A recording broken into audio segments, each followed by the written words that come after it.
Chapter 67. After half a month, the 10,000 spiritual stones placed on the main node of the Yunling Great Array lost their spiritual energy, and all the power of creation in the spiritual stones penetrated into the earth veins along with the lines of the formation. The spirit stone that has completely lost its aura is like a weathered stone. When it is lightly pinched, it turns into a pile of powder and disappears with the wind. Rubbing the spirit stone powder in his hand, Chen Xianhe stood up excitedly and looked at Chen Daoxian. The power of creation penetrates the earth veins, and the spirit veins are formed. The spirit veins are complete. Ha ha ha ha. At this moment, Chen Xianhe danced with excitement like a child. Hearing this, Chen Daoxian also breathed a sigh of relief.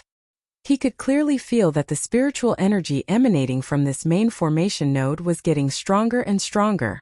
According to this trend, this place would sooner or later become a rare spiritual place. The first order Yunling array has a main array node and 127 auxiliary array nodes. These array nodes can all be turned into spiritual eyes, providing a steady stream of spiritual energy for my Chen family cultivator. Speaking of this, Chen Xian's eyes lit up.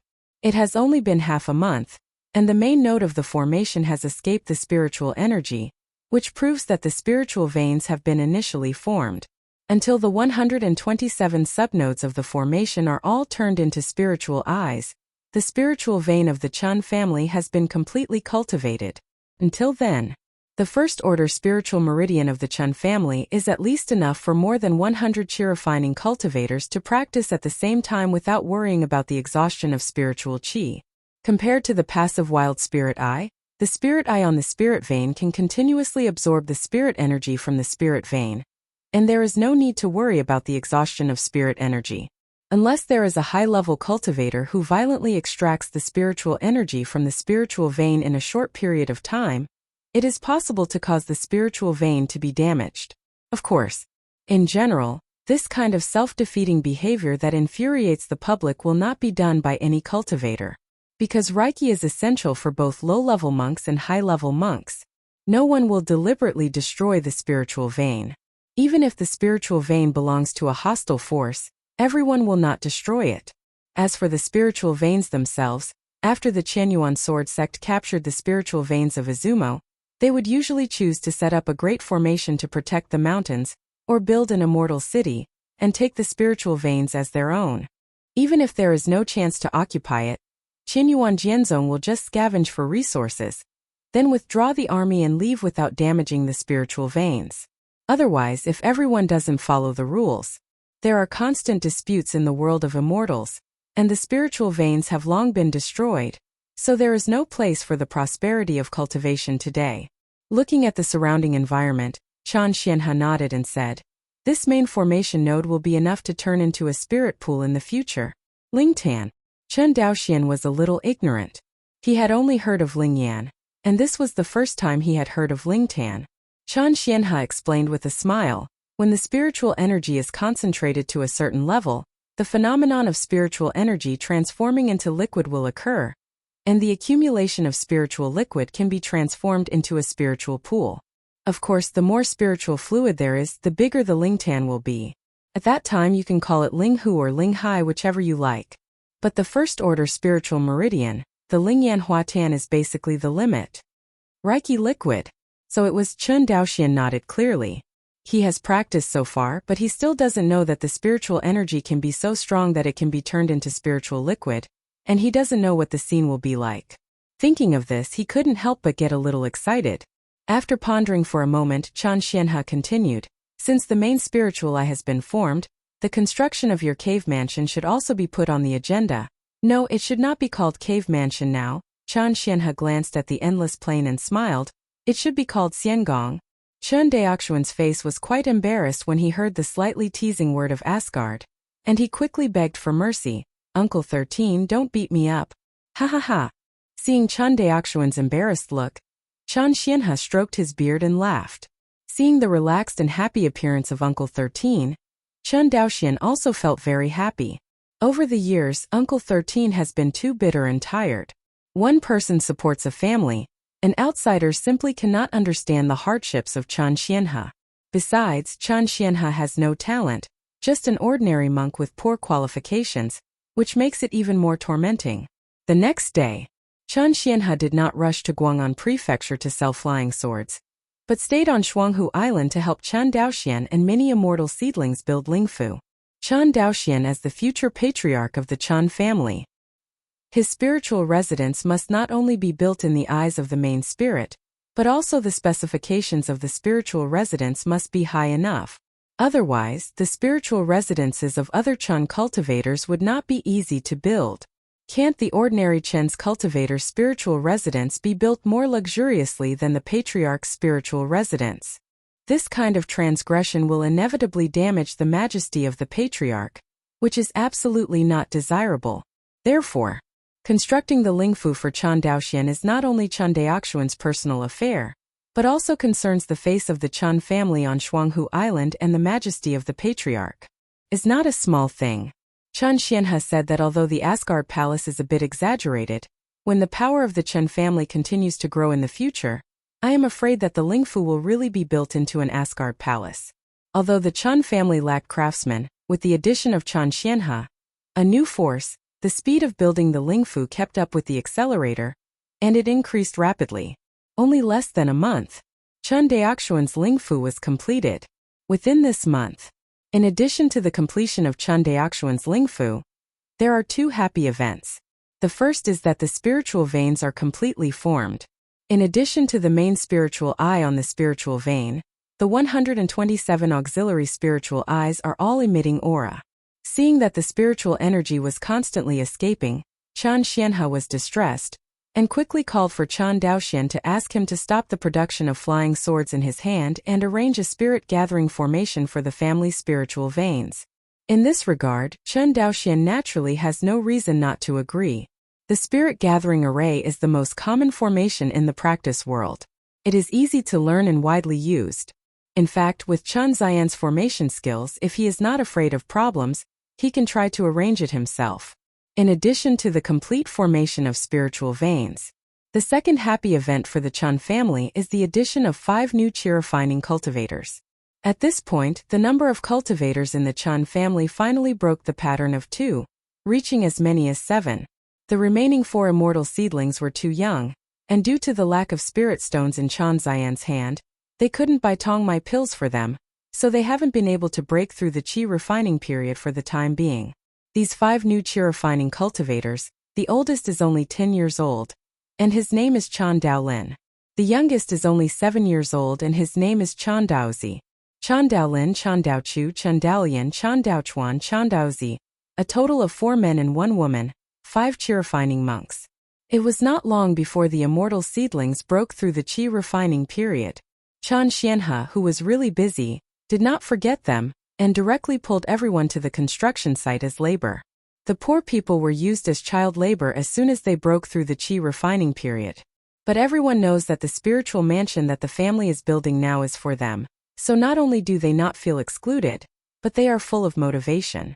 Even Chen Daochu came up with all kinds of wild ideas. What is engraving the floating formation on the Lingfu so that the Lingfu floats in the air? And what is the construction of a spiritual spring in the sky, a sky garden, etc. really made Chen Xianhe very angry. He found that Chen Daoxuan's thoughts were already very stable compared to the new generation of Chen's cultivators. Chapter 68. Shuanghu Island Port. The Zonglong was moored in the middle of Chen's slave ships, which were about 150 feet long, and looked rather small. In front of the pier, Chen Xianhe waved his hand and said, "There is no need to send it, you all go back." Looking around, Chen Xianhe finally set his eyes on Chen Daoxian, and his eyes flashed away. "You stand back for now." "Yes, young patriarch." Chen Daoxian resigned from the clan and stepped forward and said, "This time to Guang'an House, it is better for Uncle 13 to maintain the original number of flying swords for sale." Hearing the words, Chen Xianhe nodded. "It should be the case. Now my Chen family's spiritual veins have been established, and the foundation has already been established.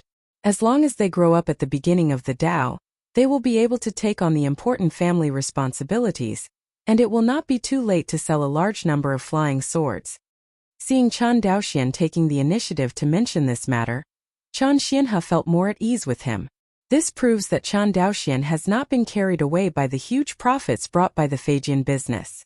He knows that the most important thing for the Chen family at this time is not to earn a lot of spirit stones, but the lack of time to grow. Although most of the second-hand magic weapon market in Sangxiafeng City in Guang'an Prefecture is occupied by scattered cultivators, it is difficult to say that there are no cultivators involved in it. Even if the cultivators don't see this petty profit, the children of the big clan who supply the second-hand flying swords to the magic weapon shops always take a share of the profits. Chen's wanton sale of brand-new flying swords will not only impact the business of these second-hand magic weapon shops, but also affect the children of the big clan who supply these magic weapon shops. The Chen family at this time was really inconvenient for these enemies under the tree. Before the Chen family's spiritual veins were not established, they had to be radical. Otherwise, there is no spiritual energy to practice, and the cultivation will not be able to grow, and it will not be a problem to offend others. But now that the Chen family has spiritual veins, and if he thinks about monopolizing the magic weapon market in Sangxiafeng City, Guang'an Prefecture, he will definitely be hated by the original magic weapon shop shopkeeper and some children of the immortal clan. In order to earn temporarily in used goods, it is unwise to be hated by some enemies early. Chen Xianhe has been in charge of the Chen family for so many years, and despite his weakness, he still stands on Shuanghu Island, relying on the word prudence. Seeing that Uncle 13 quickly understood his intentions, Chen Daoxian nodded reassuringly. In his vision, before the strength of the Chen family has grown, he is not going to wantonly occupy the magic weapon market in Sangxiafeng City. The magic weapon market in Sangxiafeng City is mostly low-level magic weapon. Loose cultivators can only afford 100 spiritual stones of the first-order middle-grade magic weapon at most. There are very few magic weapon shops in Sangxiafeng City with first-order high-grade magic tools. It's not that the treasurers of the magic weapon shops can't get the first-order high-grade magic tools, but that the loose cultivators' pockets are shriveled and their purchasing power is limited. In addition to the difficulty of refining magic tools, and the low profits of low-level magic tools, the cultivators generally do not look down on the magic tool market in the Sangxiafeng City. For example, the Yang family's purchase of magical instruments is directly from the Zhou's treasure pavilion to order in large quantities. The trading of magical instruments between large families like them is often on the scale of thousands or even tens of thousands of magical instruments. With the number of artifact refiners in the Zhou family, they were already exhausted trying to satisfy the gaps in their own hundreds of thousands of monks' magic tools, as well as those of other disciples of the immortal cultivators. How can you still have the energy to manage those loose practitioners in the loose shop market? According to rumors, the Zhou family faces a huge shortage of magical instruments every year. In other words, many of the instruments of Zhou's treasure pavilion were imported from other prefectures or even other states through special channels. The magic tools they made by themselves could not even satisfy the hundreds of thousands of monks at home. Actually, accompanied by more than 400 years of war between Qianyuan Jianzong and Izumo, both sides are very short on resources such as magic tools and medicinal pills. But at this point in the war, neither side dared to take a step back, because once they did, they might be doomed. Whether it is Qianyuan Jianzong or Xianqing Dao League, they are all gritted their teeth. Fortunately, Qianyuan Jianzong had the upper hand in this war, and the war was also raging in the territory of Izumo, which did not affect the Wangxinghai base camp. So far away from the Chen family in Songzhou Guang'an Prefecture, they could hardly feel the impact of the war. But for the monks of the Izumo country, the impact of this 400-year-old war on them was too great. Farewell to Chen Xianhe. Chen Daoxian began to formally teach the 5 new cultivators of the Chen family to refine tools. Chen Daoxian wanted to come. Chen Daochu and the 5 of them have learned to refine the resources, which are hundreds of times better than what he had in the first place. Say nothing. 3 steps of refining, shaping, and fusion. First of all, the most tedious refining because of the existence of the Rongling furnace, this step is directly omitted. To know the step of refining materials is omitted, not only is it as simple as not learning fire control, and the huge amount of energy wasted every time in the process of refining the material. Chen Daoxian remembered that when he learned to refine tools, every time he finished refining the materials, even though the Hongmeng Enlightenment Classic helped restore his consciousness, the true energy consumed was real. needs his refining aura to recover bit by bit. It would take almost 2 or 3 days to refine the materials, and it would take at least 1 night to restore the qi. To add up, even with the help of the Hongming Enlightenment Classic, Chen Daoxian would only be able to try to shape and merge once in 3 days at most. This is under the premise of not considering the failure of refining materials. Not to mention that Chen Daoxian was completely self-taught at that time, and no one taught the formation and fusion knowledge at all. It can be seen that Chen Daoxian's talent in the art of refining is really a monster. Even in the huge Guang'an mansion, I have never heard of someone with his talent for refining tools. And now, Chen Daoqiu, how good are their resources for learning about refining? Not only do you not need to refine materials, but you can try to shape and fuse up to 5 times a day. If the workers of the Feijian factory were made to work 3 shifts, they would even have a maximum of 12 opportunities to refine Feijian every day. Moreover, the shaping and fusion formation of the first-order low-grade flying swords does not consume much spiritual consciousness and infuriating energy. Even if you are at the first level of qi refining, you can easily do it. Not only that, everyone in Chen Daoxian, a senior first-order high-grade craftsman, were always by his side to teach him personally. Almost didn't hold a trumpet and shout in the ears of the crowd. Chen Daoqiu, are you a pig? No matter how good-tempered Chen Daoxian is, Chen Daoqiu has been mad for so many days. How many times have I told you that the way to merge the formation lies in the foundation? Your first formation pattern is not stable, how can you inscribe the rest? Not to mention the final fusion formation in the embryo. Hearing this scolding, Chen Daoqiu's small shoulders shook slightly and drew a face. After more than a month of teaching, even with Chen Daoxian's good temper, he almost gave Chen Daoqiu and these idiots his heart to become unstable. Chen Daoxian finally understands a little bit now. In his past life, he often saw the feelings of parents who help their children with homework on various videos. It is true that he does not learn filial piety from his father and son, but learns how to dance. Chapter 69. Hongyin Feijian Factory. In a production workshop, Chen Daoxian sat in front of the huge silver-white melting furnace, preparing to refine the second magic weapon for himself.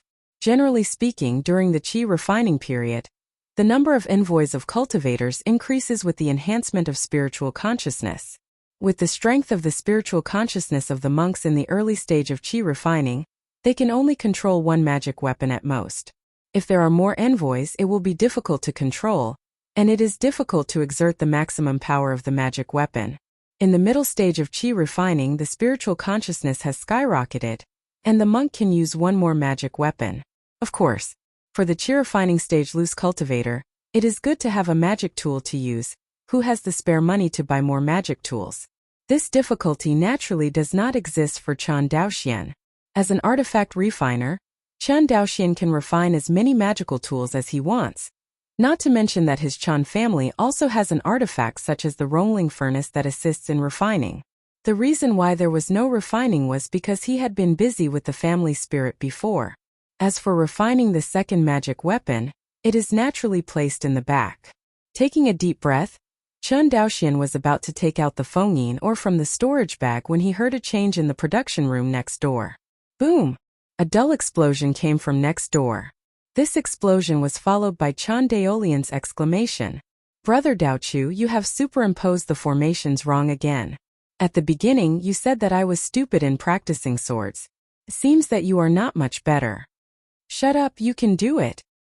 Hearing the conversation between the two, Chen Daoxian's mouth twitched for a while, then he stood up expressionlessly, walked to the door of the production room, and laid down a soundproof formation. In an instant, the whole world was silent. Call. He let out a sigh of relief, throwing the troubles he just heard out of his mind. Chen Daoxian's eyes narrowed slightly.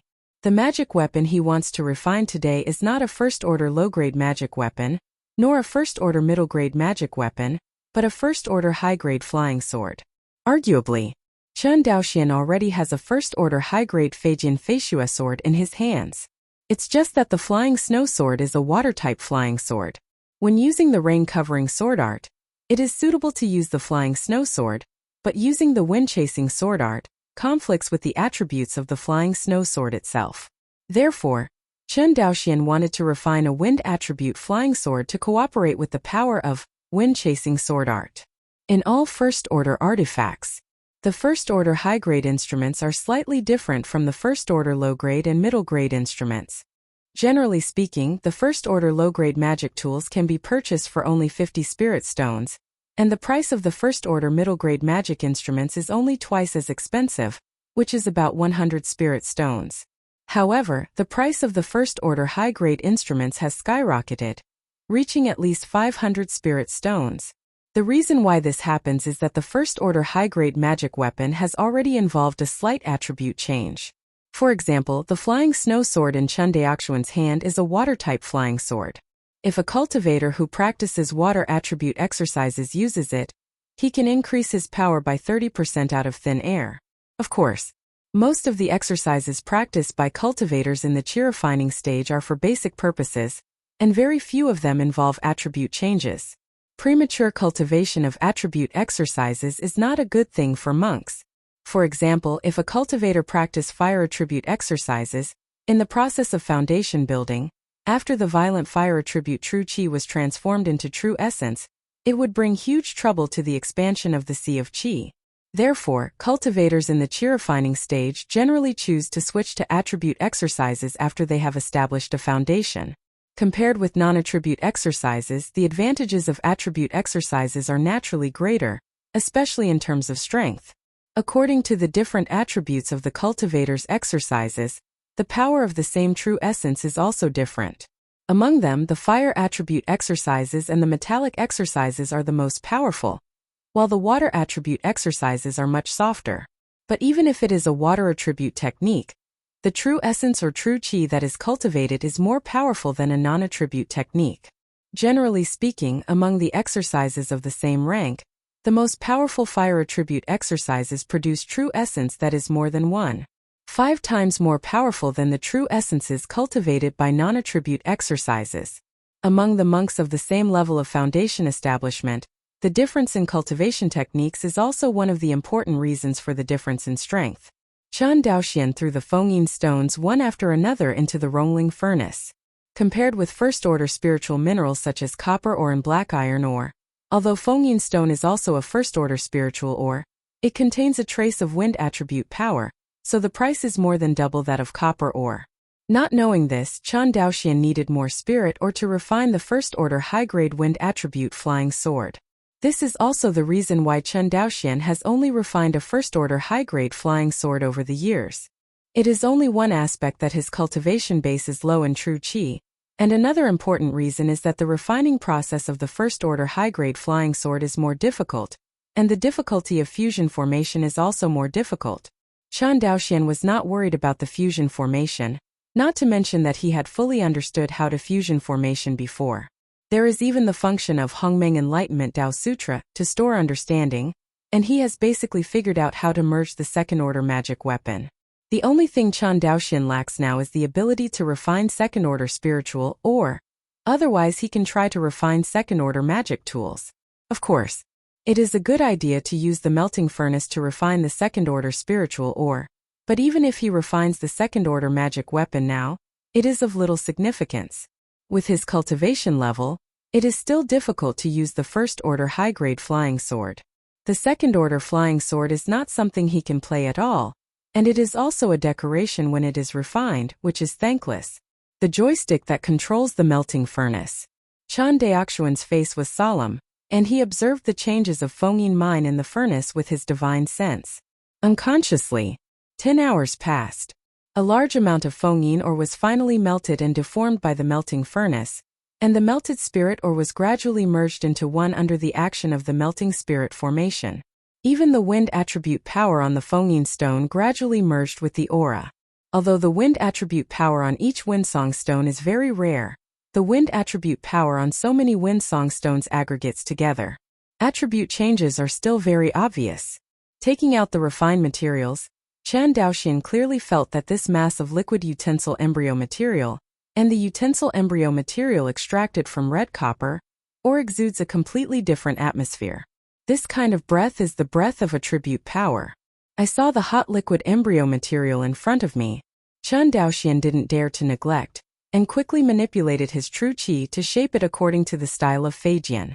After a stick of incense, a flying sword-shaped embryo appeared in front of Chen Daoxian. Seeing this, he took a deep breath. Chen Daoxian knew that the next step was the biggest difficulty in refining first-order high-grade instruments. Compared with the first-order low-grade instruments, the fusion of the first-order high-grade instruments is much more difficult. Because the first-order low-grade magic weapon only requires at most 3 fusion formations, that is, the triple formation pattern. And the first-order high-grade magic weapon requires at least 7 fusion formations. Chen Daoxian's first-order high-grade magic weapon has naturally higher requirements. He wants to fuse 9 times like the flying snow sword he made at the beginning, reaching the limit of the first-order high-grade magic weapon with the 9-layer pattern. In this regard, Chen Daoxian is quite confident, because not only has his cultivation level improved to the 5th level of qi refining, but the most important thing is that in the process of refining the materials, his spiritual sense and true qi are not consumed at all. Right now, he is almost in a full state and it is naturally easy to blend in. Chapter 70. Along with the formation pattern engraved on the flying sword embryo, a trace of wind attribute power also hovered on the sword. Finally, the wind attribute power hovering around the sword body is increasing, and it gradually begins to affect the engraving of the pattern. Chen Daoxian, who had refined the first-order high-grade flying sword, knew in his heart that the success or failure of refining this sword was in one fell swoop. He held his breath, his thoughts were the same. Is not affected by the wind attribute power circling the sword body at all, and under the control of divine consciousness, the true qi is engraved on the sword body one after another. The formation pattern appeared on the sword body, and soon, it was hidden in the sword body and integrated with the embryo. 1, 2, 3. With the continuous superposition of the formation patterns, Chen Daoxian also began to sweat slightly on his forehead. This is a manifestation of the high consumption of spiritual consciousness and infuriating energy. Obviously, even with the assistance of the Rongling furnace, refining the first-order high-grade flying sword would cost him a lot. One can imagine how lucky it was to make the flying snow sword in the first place. 6, 7, 8. To the end. The wind attribute power on the sword is like substance, intertwined with aura, regardless of each other. At this moment, Chen Daoxian has 2 options. One is to give up and continue to inscribe the pattern. With this choice, he will get a first-order high-grade flying sword that is slightly inferior to the flying snow sword. The second is to continue to inscribe the pattern. For Chen Daoxian, giving up is obviously impossible. He was able to refine the flying snow sword when he was at the 3rd level of qi refining, not to mention that he has now reached the 5th level of qi refining, and he has the help of the Rongling furnace. Although it was still difficult for him to refine the first-grade flying sword with the 9-layer pattern, it was easier than before, and he loved it a lot. Sure enough, as the inscription of the 9th array pattern is gradually completed, the wind attribute power and aura surrounding the sword gradually converged with the pattern, and finally merged with the flying sword. At this moment, this flying sword does not look magical except that the aura flowing from time to time on the sword proves that it is of extraordinary origin. But Chen Daoxian breathed a sigh of relief. He knew that this time, the wind attribute flying sword of the first-order high-grade was refined. Thinking of this, Chen Daoxian showed a happy smile on his face. It's been more than a month. He was tortured every day by teaching the Chen family's younger generation of monks to refine. I finally had a rare good mood today. He owns his second magic weapon, the first-order high-grade wind attribute flying sword. Since then, he has had 2 flying swords, and they are both top-level first-rank flying swords with the 9-layer pattern. If a flying sword of this rank is placed in Zhou's auction house, at least 1,000 spirit stones can be sold for a sky-high price. Of course, whether it is the Chen family or Chen Daoxian, there is no shortage of spirit stones for the time being, and he will not sell them either. Looking at this flying sword, which is completely different from the flying snow sword, Chen Daoxian murmured, "What name should I give you? Flying snow is like a plum. The breeze bears the shadow, let's call you the bearer sword." Seemed to understand what he said. Chongying's sword let out a soft cry, and under the control of Chen Daoxian, it swam around his body like a fish. I don't know if it was his illusion. Chen Daoxian felt that the resistance of the Chongying sword when it cut through the air seemed to be much smaller than that of the Feishua sword. Is this the bonus brought by the wind attribute power? Chen Daoxian murmured. It's just an ordinary manipulation. The Chongying sword has this effect. If the wind-chasing sword art is used, I don't know what the situation will be. Thinking of this, Chen Daoxian's heart suddenly moved. At this time, there was a movement in the storage bag. Chen Daoxian took out the blue scales in the storage bag. It turned out to be a message from Luoli, and it was time for the transaction that the two had agreed upon. Put away the cyan scales. Chen Daoxian caressed the light body of the Chongying sword and reluctantly put it into the storage bag. Unlock the soundproofing array. Chen Daoxian walked out of the production room and found that Chen Daoqiu and the others were still learning the refining tools in the production rooms next door. His dissatisfaction with the 5 young cultivators of the Chen family was reduced a lot these days, although Chen Daoqiu and the others did not have a great talent for refining. But with this enthusiasm for learning, coupled with their unparalleled learning environment and resources, Chen Daoxian believes that they will definitely achieve something in the way of refining. Carefully left the Hongyin Feijian factory building, Chen Daoxian rose up against the wind and flew in the direction of the Seaview Pavilion on Sequoia Island. Sequoia Island. The moonlight sprinkled on the sea, covering the Seviewing Pavilion and the sea standing on the sea with a layer of silver sand.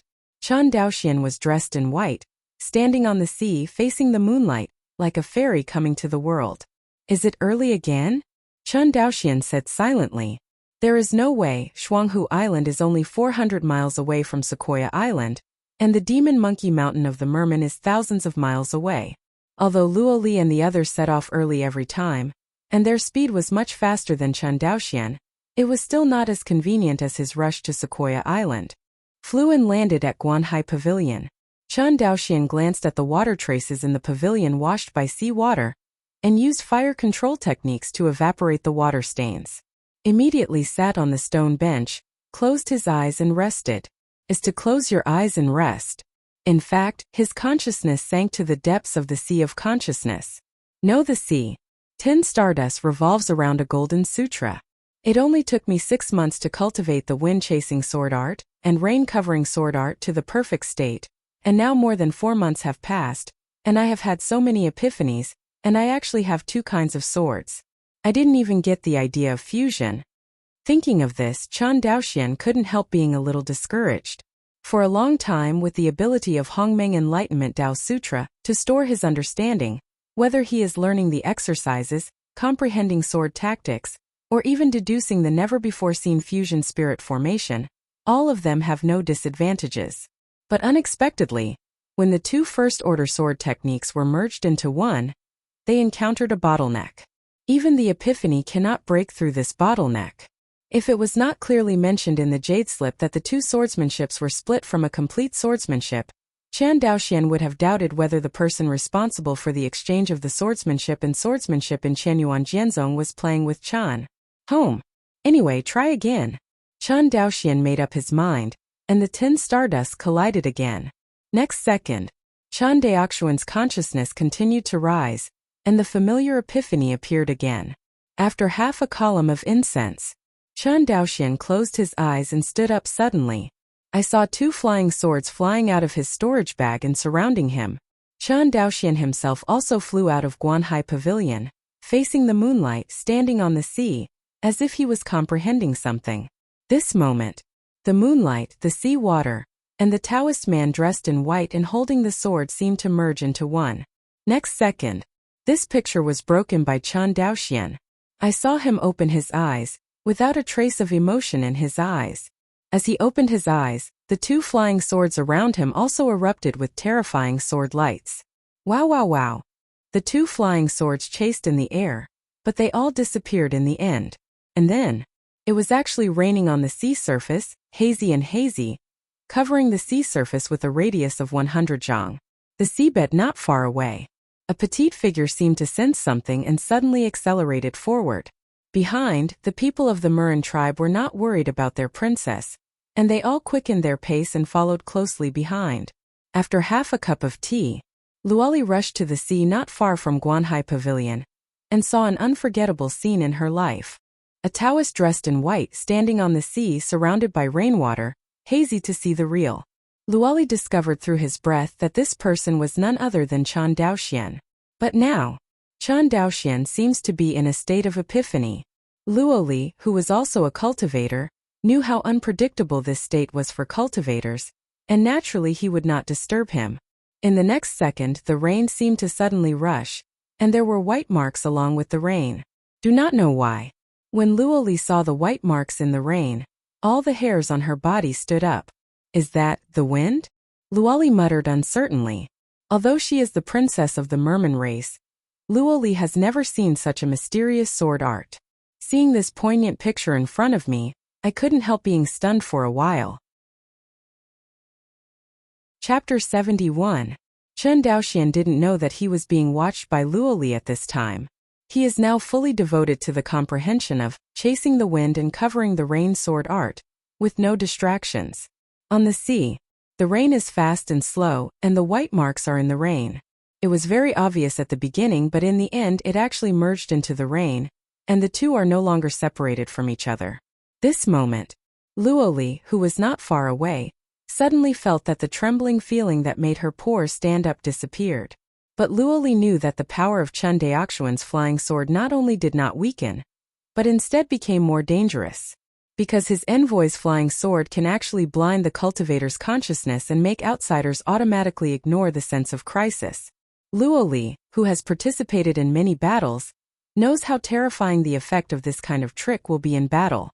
Just ask, the enemy Phaegian is approaching, and you are aware of the danger. Whether it is defense or offense, you are at a disadvantage at this moment. Lori didn't know. Fortunately, he was not in the range of rain, otherwise her reaction would be even more unbearable. Even if her cultivation is a level higher than that of Chen Daoxian, it is equivalent to a human foundation-building cultivator. This shows that Chen Daoxian's kendo level at the moment is enough to pose a certain threat to the foundation-building cultivator. Only, not far away, the rain that enveloped Chen Daoxian suddenly dissipated. Chen Daoxian's face was pale at the moment, and the true qi in the Dantian qi was completely consumed at this moment. Oops! Chen Daoxian's eyes immediately returned to clarity, and he woke up from the epiphany state. But without his true energy, he couldn't even continue to use the wind control technique, and he stumbled and fell into the sea. In less than 3 breaths after he fell into the sea, a soft touch came from behind him. Chen Daoxian's consciousness swept away, and he knew who was holding him in the water. Whoa! 2 figures burst out of the sea. It was Chen Daoxian and Luoli. It's just that the posture of the two of them was a little awkward at this time. Chen Daoxian was hugged from behind by Luoli, and a pair of Roi hugged Chen Daoxian tightly. After half a cup of tea, Luoli helped Chen Daoxian to sit down at Guanhai Pavilion, and asked with concern, "Are you all right?" Hearing this, a smile appeared on Chen Daoxian's pale face, and he cupped his hands and said, "It's okay. Thank you, Miss Luo, for your help, otherwise my trip would be in a mess." Hearing Chen Daoxian's self-deprecating voice, Luoli covered her mouth and laughed lightly. Seeing the other party smiling so happily, Chen Daoxian lowered his head and found that he was soaked all over at the moment, with his clothes just sticking to his body, very embarrassed. Seeing his appearance, Luo Lifei stepped forward, stretched out her plain white hand, and pressed it in front of Chen Daoxian. Immediately, water vapor evaporated from Chen Daoxian's body. In the pavilion, the two of them were enveloped in a burst of water vapor, and even the atmosphere became a little charming. Half an hour. Seeing that Chen Daoxian's whole body had recovered to the pure, Luoli retracted his palm and said with a smile, "Okay. Thank you for making Miss Luo laugh." Chen Daoxian thanked him again. "We are friends now, so there is no need to thank you for this trivial matter." After he finished speaking, he blinked at Chen Daoxian. Seeing her like this, Chen Daoxian smiled and nodded, not knowing what to write in his heart. For a while, both of them were silent. "You?" "I?" The two spoke in unison. Seeing this, Luoli chuckled, shook her little hand and said, "You talk first." "Okay." Chen Daoxian nodded embarrassedly. "Last time I told Miss Luo about the purchase of Lingmi, because I haven't found a suitable channel for the time being. So this matter has to be postponed for the time being." Hearing this, Luoli nodded, indicating that she was clear, and then said, "What about the weapon?" "We brought weapons." Having said that, Chan Daoxian untied a storage bag on his waist, handed it over, and said, "The flying swords refined in the past few months are all here." Luo Li took the storage bag, swept away her consciousness, and frowned slightly. "How do I feel? This time you have not refined as many flying swords as last time." Chen Daoxian nodded and said, "You feel right." He paused. "If I remember correctly, Miss Luo's clan has tens of thousands, right?" Hearing this, Luo Li was silent for a while, then said, "We now have a total of more than 67,000 clan members." Hearing this, Chan Daoxian nodded. "I was thinking about a question after I went back last time. With the speed at which my Chun family makes magic tools, it seems that it will take a long time to satisfy all of your mermen. Moreover, the service life of magic tools in the deep sea is shorter than that on land. As a result, I am afraid that it will be more difficult for the Chun family to meet your needs for magic tools." Hearing this, Luo Li did not speak. She knew that what Chan Daoxian said was the truth. At the speed of the Chun family's production of flying swords, it is indeed a bit difficult to satisfy all the mermaids. Seeing her like this, Chen Daoxian continued, "So after I went back last time, I was doing one thing, that is, I want to train artifact refiners in the clan. But Miss Luo, you also know that it is very difficult to train an artifact refiner. Not only does it take a lot of resources, but we also need the hands-on teaching of our senior artifact artisans from the Chan family. Therefore, the production of Feijian has been delayed during this period of time. But please rest assured, Miss Luo, when our Chun family trains this batch of craftsmen, we will be able to make a large number of magic tools for your mermen. By then, I think you mermen will never be short of weapons again." Hearing this, Luo Li immediately blushed with excitement, grabbed Chen Daoxian's cuff and said excitedly, "What are you saying is true?" Cough cough. Chen Daoxian pulled away his cuffs calmly and smiled. "It's true, I have to thank you mermen for this matter. It is precisely because of our transactions with you that we have earned a lot of spirit stones, and our Chun family has enough resources to train refiners." Luo Li didn't care about Chen Daoxian's movement of pulling his hand away. His little head kept nodding, agreeing. "This is what you said, win-win, right?" "Right." Chen Daoxian laughed. After a few more chats, the two completed the transaction. This is the third transaction between the two parties. Everyone has established enough trust, so they are very confident about each other in the transaction. Transaction complete. Luo Li looked at Chen Daoxian and said, "You are exhausted at the moment, how can you go back?"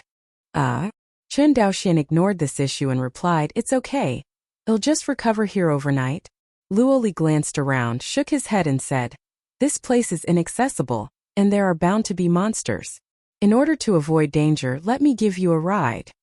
After finishing speaking, Mei Mu looked at Chen Daoxian.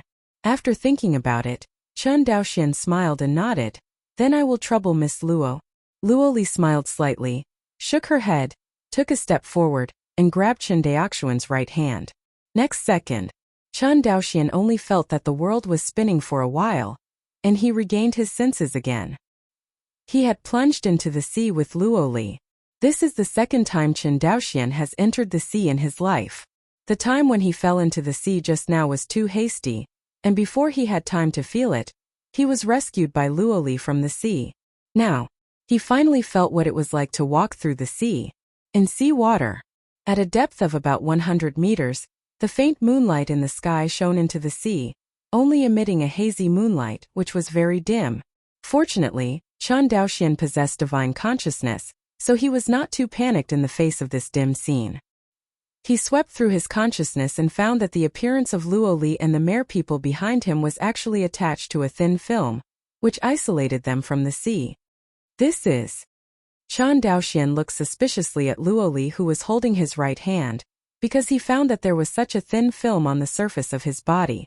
Obviously, this is a water escape technique unique to the merman race. Seemingly knowing what Chen Daoxian wanted to ask, Luo Li smiled and said, "This is the innate supernatural power of our merman." Chapter 72. Spring and autumn come and time flies. In the blink of an eye, a year has passed. Twin Lakes Island.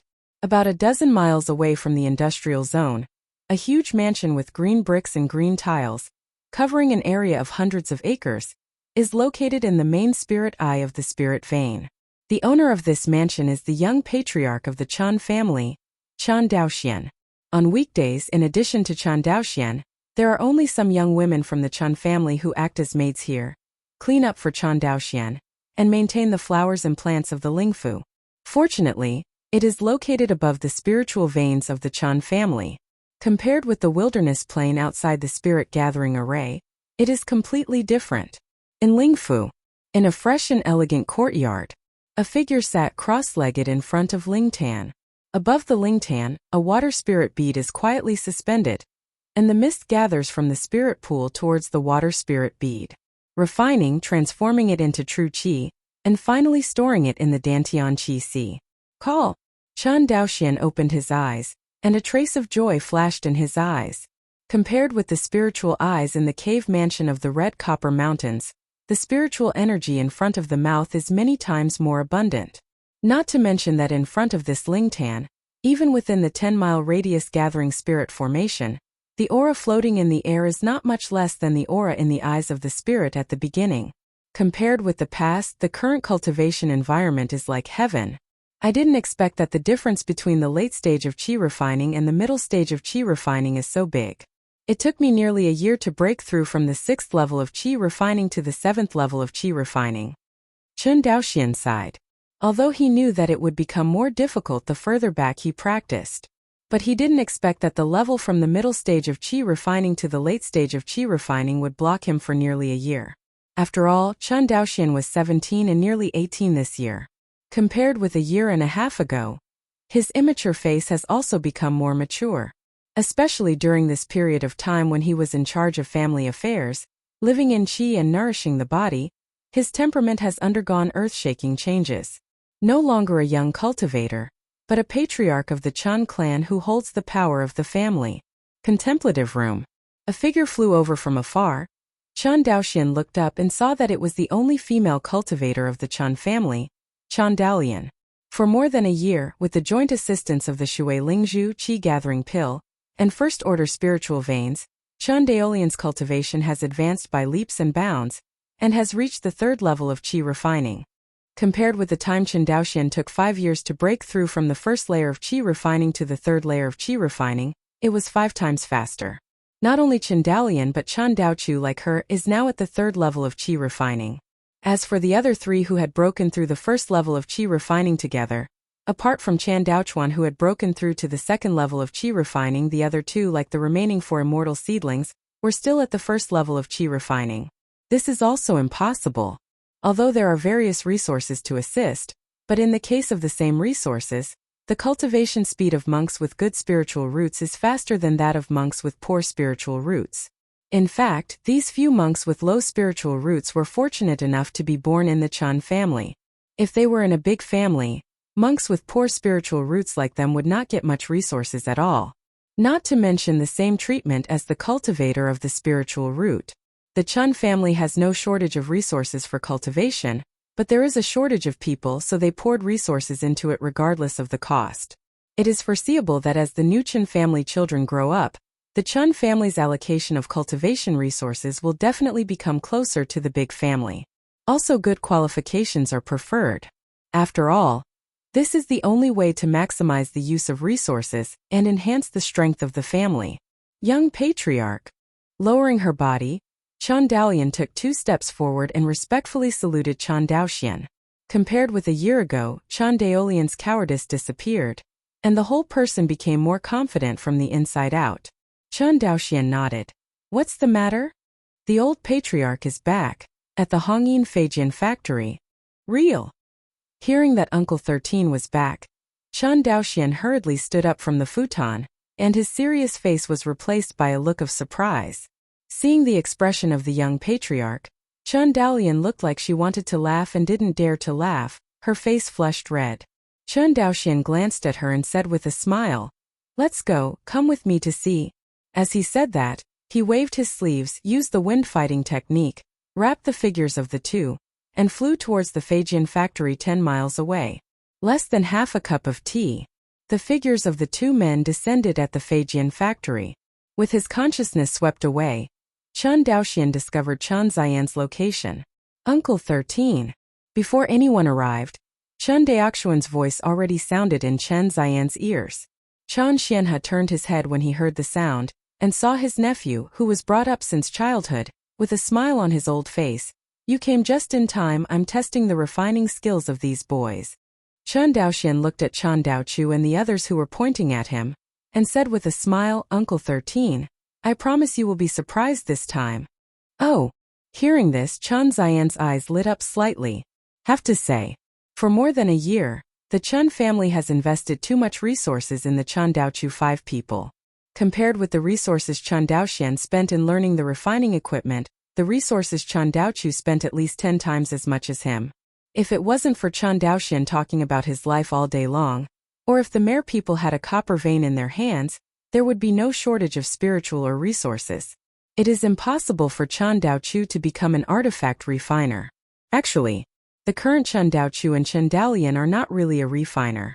Because according to the evaluation of the refiners in the immortal cultivation world, even the lowest level first-order low-grade artifact refiners must be proficient in at least 3 refining methods for first-order low-grade instruments. And Chen Daochu and others, except for refining a red shadow flying sword, other magic tools are not. Not only that, they said that they could refine the red shadow flying sword, but they couldn't refine this step at all. Because of this step, the Rongling furnace and the ordinary workers who control it are all done for it. After all, Chen Daochu and the others can only be regarded as half a pot of water. But half a pot of water is half a pot of water. It is an indisputable fact that Chen Daochu and the others can perfectly produce the red shadow Feijian with the help of the Rongling furnace. This is also the only place where Chen Daoxian feels relieved. He doesn't need Chen Daochu and others to reach the level of refiners required by the outside world, as long as they can meet the assembly line requirements of the Feijian factory. Because this means that Feijian factory will usher in a new round of production capacity explosion. Under Chen Xian's gaze, one by one, Chen Daochu and the others refined the red shadow Feijian intact. Chen Xianhe took over the flying swords they refined, injected a burst of true energy, and repeatedly praised, the refining is good, not much worse than your little patriarch. Hearing the praise from the old patriarch, Chen Daochu and the others showed happy expressions on their faces. This proves that their hard work for more than a year has not been in vain. After speaking, Chen Xianhe looked at Chen Daoxian and said, since they have been able to refine the red shadow Feijian at the beginning of the Dao, shouldn't the expansion of the Feijian factory be put on the agenda? Hearing this, Chen Daoxian frowned slightly. Chapter 73. He glanced at Chen Xianhe, hesitated before speaking, then waved at Chen Daochu's group and said, okay, it'll be here today, you go back first. Hearing this, Chen Daochu and the others looked at each other with a look of liberation on their faces, but they didn't dare to laugh out loud, so they lowered their heads and smirked. Patriarch, young patriarch, I will retire first. After finishing speaking, Chen Daochu and his party disappeared without a trace. Watch everyone leave. Chen Xianhe said, Daoxian, is there any problem? Chen Daoxian nodded, Uncle 13, didn't you tell me before? Do you need to slow down the expansion of the Feijian market in Sangxiafeng City? After finishing speaking, Chen Daoxian looked at Chen Xianhe very puzzled. It's not that the Chen family has no chance to sell them wildly. In fact, in the past year or so, the Chen family has accumulated a large number of flying swords in addition to the transactions with the mermen. More than a year.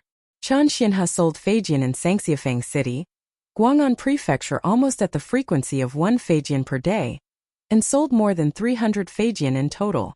This speed, compared with other magic weapon shops in Sangxiafeng City, it is not outstanding, nor does it attract much attention. However, this has recently changed. After listening to Chen Xian's narration, Chen Daoxian was shocked and hurriedly said, you mean our Hongyin Feijian store has been spied on by others recently? That's right. Chen Xianhe said with a sullen face, according to my observation for more than a year, there are a total of 43 magic weapon shops in Sangxiafeng City, most of which are operated by Sanxiu, and only 7 are like us. The small family is running it. The magic weapon shops in Sangxiafeng City are not very profitable. First of all, their source of supply, that is, those second-hand instruments, were purchased at a high price from the children of the big family. In addition, the price they sell is not high, there are only 50 spirit stones, so the profit is very limited. Actually, If the Chen family had not adopted the method of industrialized assembly line production, even if Chen Daoxian used the method of opening and hanging to refine the magical instruments, he would not have earned much spiritual stones in a year. Not to mention those magic weapon shops in Sangxiafeng City, there is no magician behind them. Chen Xianhe paused and continued, according to my investigation, none of the 43 magic weapon shops are behind the establishment of foundation monks. Hearing this, Chen Daoxian seemed quite surprised. In Guang'an Prefecture, foundation building cultivators are not uncommon. Unexpectedly, there are no foundation building cultivators sitting behind the 43 magic weapon shops in Sangxiafeng City. This made Chen Daoxian quite surprised. But Chen Xian's next explanation let him know the reason. The reason is that opening a magic weapon shop in Sangxiafeng City is not a profitable business. The supply of goods, shop rent, labor costs, and the tax of Guang'an Prefecture Xiancheng, if these costs are deducted, each shop can earn a few hundred spirit stones a year, which is considered a fortune. There are even many small shops in remote locations that cannot sell a few flying swords all year round, and they will lose money after a year. This is also the reason why many shops in Sangxiafeng City are empty. In the final analysis, loose cultivators are reluctant to buy second-hand magic tools sold in magic weapon shops in Sangxiafeng City. Let me ask, who wants to buy a second-hand magic weapon at the price of a magic weapon? But scattered cultivators are not like children of big families. They have special channels to buy low-level magic tools, so they can only grit their teeth and buy these second-hand magic tools. This is also the reason why Hongyin Fijian's business is so hot. It stands to reason that our shop sells more than 300 flying swords a year, which will not affect the huge market of magic weapons in Sangxiafeng City, but the situation seems to be a bit unexpected now. Speaking of this, Chen Xianhe had a wry smile on his face, because after learning that our store has brand new flying swords for sale, those loose cultivators who originally went to other magic weapon stores to buy second-hand magic weapons would rather try their luck in our store. I also don't want to go to other stores to buy second-hand instruments. Come to think of it, this is normal too. Given the opportunity to buy a brand new magic weapon, who would buy a second-hand one at the same price? But in this way, the Hongyin Feijian store has become a thorn in the eyes of the peers. Now the Chen family has two choices. One is to increase the price of Feijian. Only in this way, it is bound to offend the scattered cultivators in the entire scattered cultivator market. The Chen family is definitely not willing to do this, because doing so will not only offend the loose cultivator, but also lose the market. The price of 50 spirit stones per mouthful of flying swords is basically the limit price that small scattered cultivators can bear. That would be equivalent to shutting out the largest market in Sangxiafeng City. Naturally, the Chen family would not do this. If the Chen family does not have an industrialized assembly line, it may be sold at a high price. But they have an industrial assembly line, and what they need most is a huge market that digests their production capacity. And the large number of loose cultivators in the loose cultivation market is just right for their Chen family. Since we can't raise the price, there is only one way, and we will die with our peers. Chen Daoxian breathed a sigh of relief when he heard that there was no foundation establishment cultivator sitting behind the magic weapon shop in Sangxiafeng City. He was afraid that there was a foundation building family behind the magic weapon shop in Sangxiafeng City. Because the Chen family at this time is still too thin compared to any foundation building family in Guang'an Prefecture. Whether it is the number of monks or the quality of monks, there is a huge gap. To be honest, Chen Daoxian didn't pay too much attention to the scattered repair shopkeepers of the magic weapon shops. Loose cultivators represent that the opponent is weak and can only be supported by one person at most. For this kind of magic tool shop, the Chen family burns incense without asking the other party to trouble them. How dare they provoke the Chen family? The only thing to be afraid of is the 7 small families mentioned by Chen Xianhe. Although these small families are all chi-refining families, there is a family called the Mo family. In addition to having a first-order spiritual vein, the family also has dozens of chi-refining cultivators. The strength is much stronger than the current Chen family. If the two sides fight, the Chen family won't take any advantage. This is also considering that Chen Daoxuan's strength is at the top level among the cultivators in the qi refining period.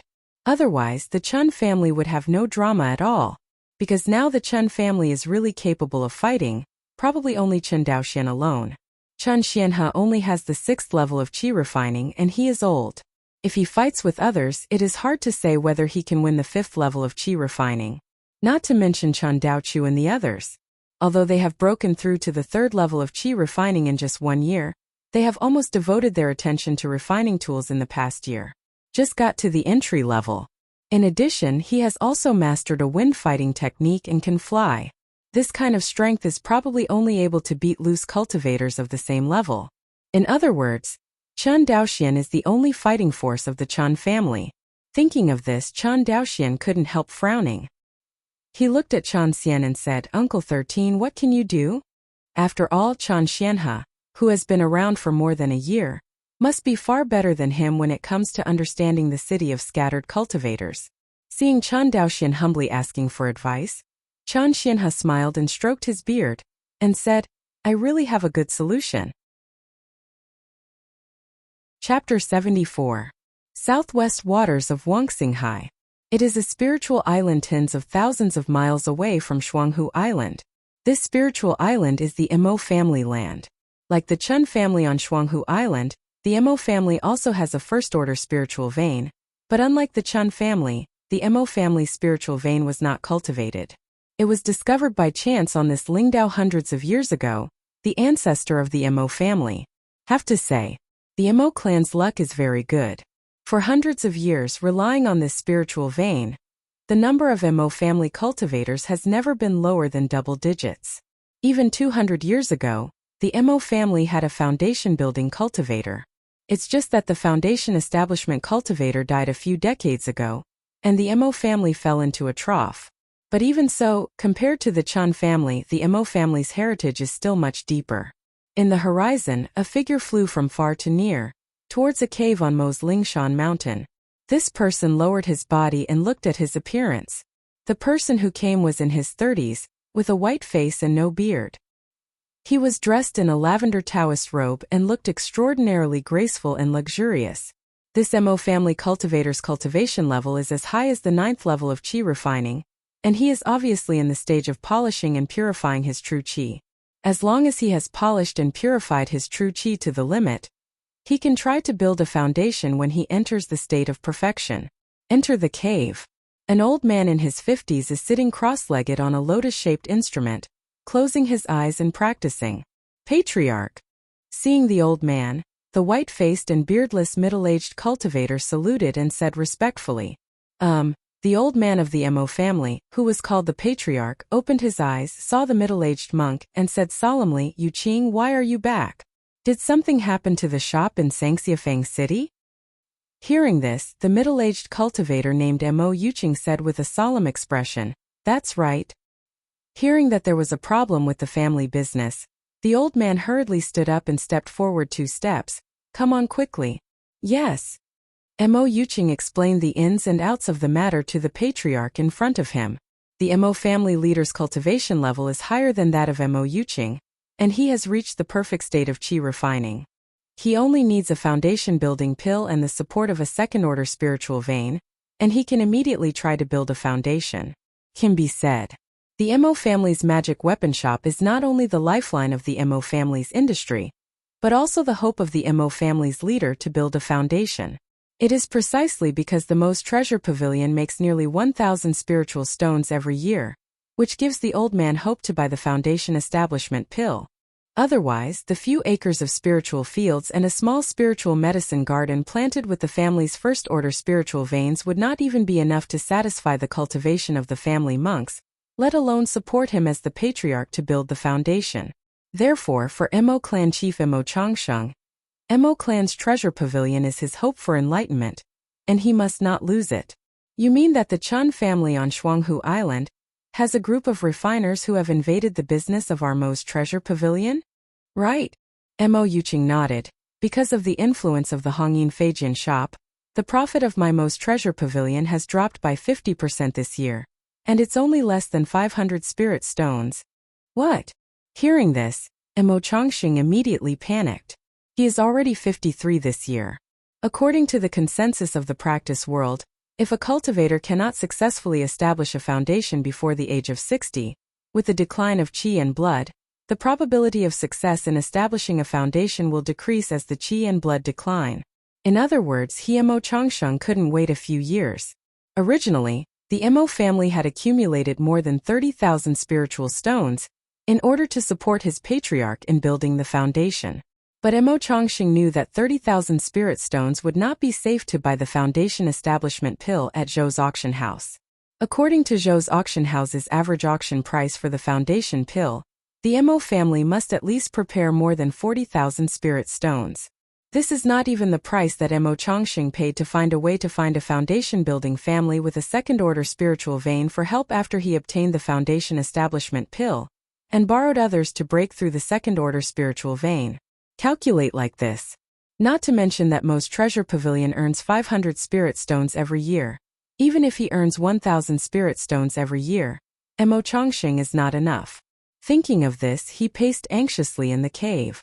A long time. He raised his head, looked at Mo Yuqing and said, "Have you talked to the Chen family? As long as they are willing to sell the magic weapon to us, Mo's treasure pavilion, are willing to buy it at the price of 50 spirit stones." Hearing this, Mo Yuqing shook his head. "We've talked about it, but the old man of the Chen family doesn't know much about it, so he doesn't agree with it no matter what. Court death." Mo Chang waved his hand in anger, and the furnishing in the cave immediately turned to dust. Facing the anger of the patriarch, Mo Yuqing lowered his head. After a long while, Mo Yuqing raised his head, saw Mo Changsheng's terrifying eyes, and his heart trembled slightly, and said, "Patriarch, Yuqing thinks that we have to take a long-term view on this matter." "How to take the long view?" Mo Changsheng scolded. "Without the profits of Mo's treasure pavilion, I have little hope of building a foundation. My Mo family must have foundation-building cultivators." As if to hide his desire to build a foundation, and as if to convince Mo Yuqing that he was not selfish, Mo Changsheng added this sentence. Hearing this, Mo Changqing was silent, wondering what he was thinking. Twin Lakes Island. Hongyin Feijian Factory. Is this method really feasible? After Chen Daoxian heard Chen Ziyan's idea, his eyes suddenly lit up, but he still had some doubts in his heart. He felt that he had always misunderstood Uncle 13, and always thought that the other party was conservative and outdated. He didn't expect Uncle 13 to be so courageous and dare to play this trick. If the Mo family and the 6 small families can't give up the interests of the Sangxiafang city's magical instrument market, they will definitely take the bait. Chen Xianhe was confident and said with a smile, "In short, this method can be summed up in 2 words. With that said, Chen Xianhe raised a finger schemingly. "Take advantage of the situation." Take advantage of the situation. It's a good move to take advantage of the situation. Chen Daoxian muttered. However, if this method is to be effective, there must be a premise, that is, to drive the Mo family and other magic weapon shops in the sanctuary city to a dead end. Forced to a dead end? Right. A dangerous light flashed in Chen Ziyan's eyes. If you don't drive them to a dead end, how could they ignore the decree of Qinyuan Jianzong and choose to take the risk? Hearing this, Chen Daoxian immediately refreshed his understanding of Uncle 13. Sure enough, the 13th uncle, who dared to set foot on the battlefield of the Izumo kingdom at the 3rd level of qi refining, was by no means as harmless as he appeared on the surface. Perhaps, if it wasn't for the family drag, if Uncle 13 chose to be a loose cultivator, he might go further. Looking at Uncle 13's pale temples, Chen Daoxian couldn't help feeling emotional. Since we want to drive them to a dead end, we have to change the previous strategy of slow shipments and choose to ship in large quantities. In this way, it is imperative to expand the Feijian factory. Fortunately, at the beginning of the Tao, they have been able to skillfully refine the red shadow flying sword, and they are not afraid that no one will refine the flying sword after the factory expansion. Speaking of this, Chen Xianhe flushed with excitement. He knew that once this matter was done, the Chen family would go to a new level. It would no longer be a small family with no name, but a well-known craft refining family in the entire Guang'an prefecture. Chapter 75. The next month, with the assistance of Chen Xianhe and Chen Daoxian, the factory building of Hongyin Feijian Factory has been continuously expanded, and the production room has expanded from 5 to 30, a full 6-fold expansion. Hongyin Feijian Factory, Chen Daoxian looked at the neat and orderly production room in front of him, turned to look at Chen Liangyu beside him, and said, Director Chen, how are the apprenticeships in your factory trained? Will it not delay Feijian production?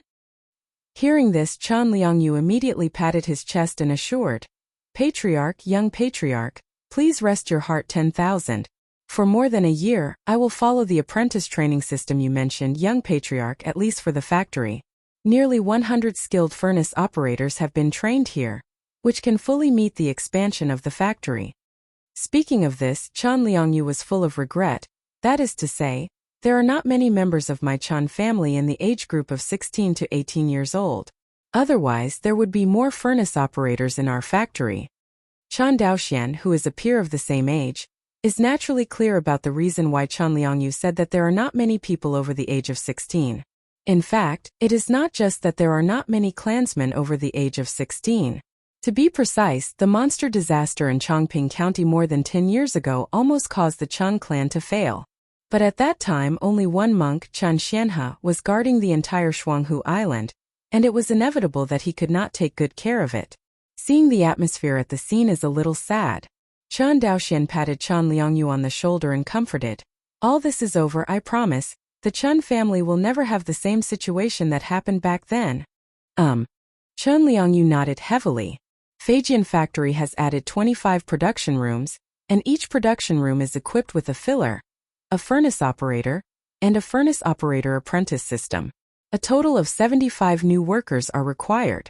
And now these workers are all in place, plus Chen Daochu and others. The complete production line has been laid. This has been more than a month. The busiest person is none other than Chen Daoxian.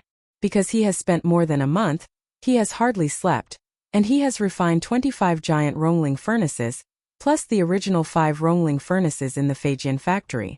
At present, the Hongyin Feijian factory has a total of 30 Rongling furnaces, one for each production room. Fortunately, the Rongling furnace assisted him in refining the silver moonstone. Otherwise, he would not have enough time to refine so many Rongling furnaces. Fortunately, all of this came to an end with the concerted efforts of everyone. Today is the first day of test production after the expansion of the Hongyin Feijian factory. As the director of the Hongyin Feijian factory, Chen Liangyi's burden is still very heavy, because he had to arrange the working hours of the workers according to the time when Chen Daochu and the others refined the instruments. Fortunately, there is an example of Chen Daoxian. The follow-up production work only needs to copy Chen Daoxuan's production mode, and the only thing that needs to be bothered is the management of the workers. Because now the factory is not like it used to be, there are only a dozen workers. In the current Feijian factory, there are a full 90 people, even if not including the cultivators who make Feijian. If apprentices are added, this number will expand to more than 100 people. With so many people, it is not an easy task to manage well and maximize the production efficiency of the factory. After all, this is not the Earth, and Chen Liangyu is also the first-time director of the factory, and everything is going on. If Chen Daoxian had not put forward a lot of constructive management suggestions, it is estimated that Chen Liangyu would still be at a loss as to how to manage it. Soon, one day of production work is over. Chen Daoxian finished refining the last flying sword in his hand. Looking at the Chen workers in the factory who clocked in and got off work, they walked into Chen Liangyi's office. Uncle 13. Seeing Chen Xianhe in Chen Liangyi's office, Chen Daoxian greeted with a smile. Chen Xianhe, she smiled and said, "Come here and see the production situation today." Hearing this, Chen Daoxian took the production record sheet handed over by Chen Liangyu. This kind of production record table was created by Chen Daoxian, copying the production record table of his previous life. Chen Daoxian took over the form, and it was written on it that the number of Chiang Feijian produced today reached 27. Seeing Chen Daoxian frowning slightly, Chen Liangyu explained, "Because today is the first day of production for many workers, the improper operation has destroyed 2 furnaces of materials, and another flying sword was improperly refined by Chen Daozi, which led to the failure of the refining of the flying sword." Chen Daoxian knew clearly that the Chen Daozi mentioned by Chen Liangyu was the youngest of the many Chen family cultivators, and he was just over 8 years old this year. This has to be put in the previous life. Chen Daoxian used child labor illegally, and he would have to go to prison. But in this life, no one thought there was anything wrong with what he did. Even Chen Daoxian himself felt that there was nothing wrong with what he did. Compared with the ancestors of the Chen family who sacrificed their lives, the environment for Chen Daochu to grow up is now countless times better. You don't have to go to the battlefield of Izumo and work hard. Just produce Feijian in the Feijian factory with peace of mind, and you can have abundant resources to practice. This kind of treatment, not to mention compared with the Chen ancestors, is that if many children of the great clan knew about it, they would break their heads and want to come here to work. Because the Chen family treats the family monks very well. There is never a shortage of all the medicinal herbs to assist the practice, the supply of water spirit beads is constant, and the spiritual energy is sufficient. This training mode can only be enjoyed by the elite children of the big family. Even Chen Daoxian planned to buy Lingmi for the Chen family, and the Mare people in Guang'an House next. It's okay to buy Lingmi for the Chen family cultivator, after all the quantity is limited. To buy Lingmi for the merman, this is a big scale. The Chen family must have a certain strength or background to prevent outsiders from peeping. Just like the Hongyin Feijian shop was peeped at by other small families this time. What if the Zhou family opened the Hongyin Feijian store? Those little families in Sangxiafang City, let alone peeping, might be so frightened that they shut down their shops overnight. This is the embodiment of family power. And the best way to reflect the power of the family is the power of the family. But the Chen family now lacks family strength. If it wasn't for the peeping at the Hongyin Feijian store this time, Chen Xianhe would not have thought of this method to kill the chickens and set an example for the Chen family. In fact, Chen Daoxian also knew in his heart that in Wan Xinghai, no force could become stronger by blindly growing. Because as long as you develop, you will inevitably touch the interests of other forces. Even if it does not touch the interests of other forces, it will attract the jealousy of other forces. In the face of this situation, the Chen family could only fight back fiercely, killing and maiming the pretender and publicizing it, so as to ensure that they would not suffer more prying eyes. Next, for a whole month, the Feijian factory was fully powered and entered into a frantic production rhythm. Every day 27 or 8 flying swords are produced. After half a month, when everyone was almost running in, the scrap rate of Feijian suddenly dropped to 0, that is to say 30 Feijian were produced every day.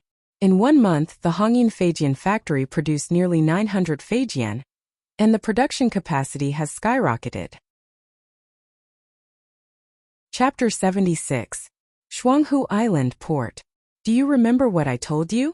Chen Daoxian looked at Chen Daochu and others who came to see him and Chen Xianhe off and warned. Remember? Chen Daochu and the others nodded quickly. After arranging the family monks, Chen Daoxian looked at Chen Liangyu and Chen Beiwang again. The production work of the factory and the construction of the school in Chongping County will be handed over to you. Chen Liangyu and Chen Beiwang looked at each other and said, Please rest assured, the patriarch and the young patriarch, we will definitely live up to our mission. Chen Daoxian nodded, then waved his hand, go back.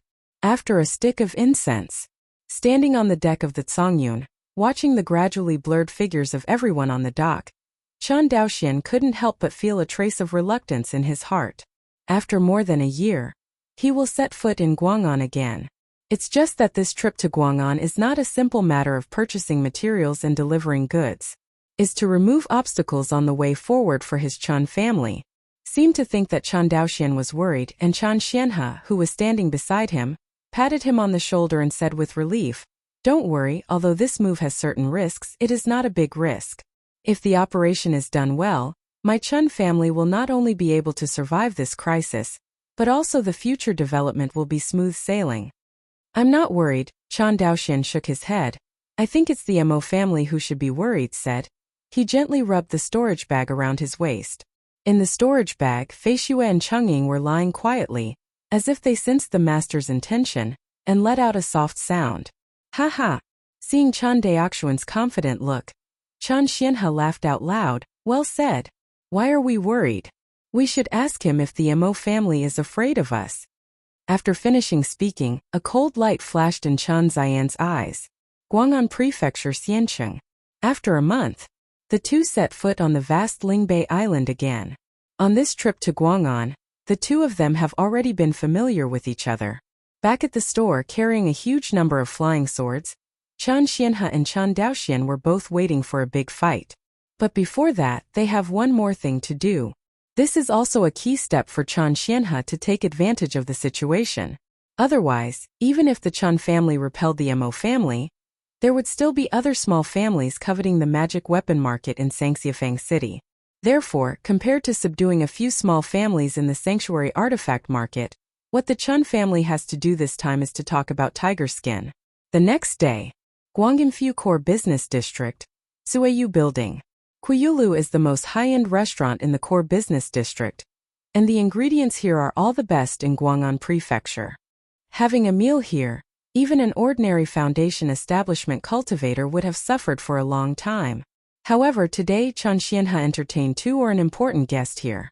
The entrance of Suiyu Building. Chen Daoxian and Chen Xianhe stood side by side, waiting for the arrival of a big man. Uncle 13, how did you meet this Zhou family patrol deacon? Hearing this, Chen Xianhe paused. To be precise, I don't know him, but his son. His son?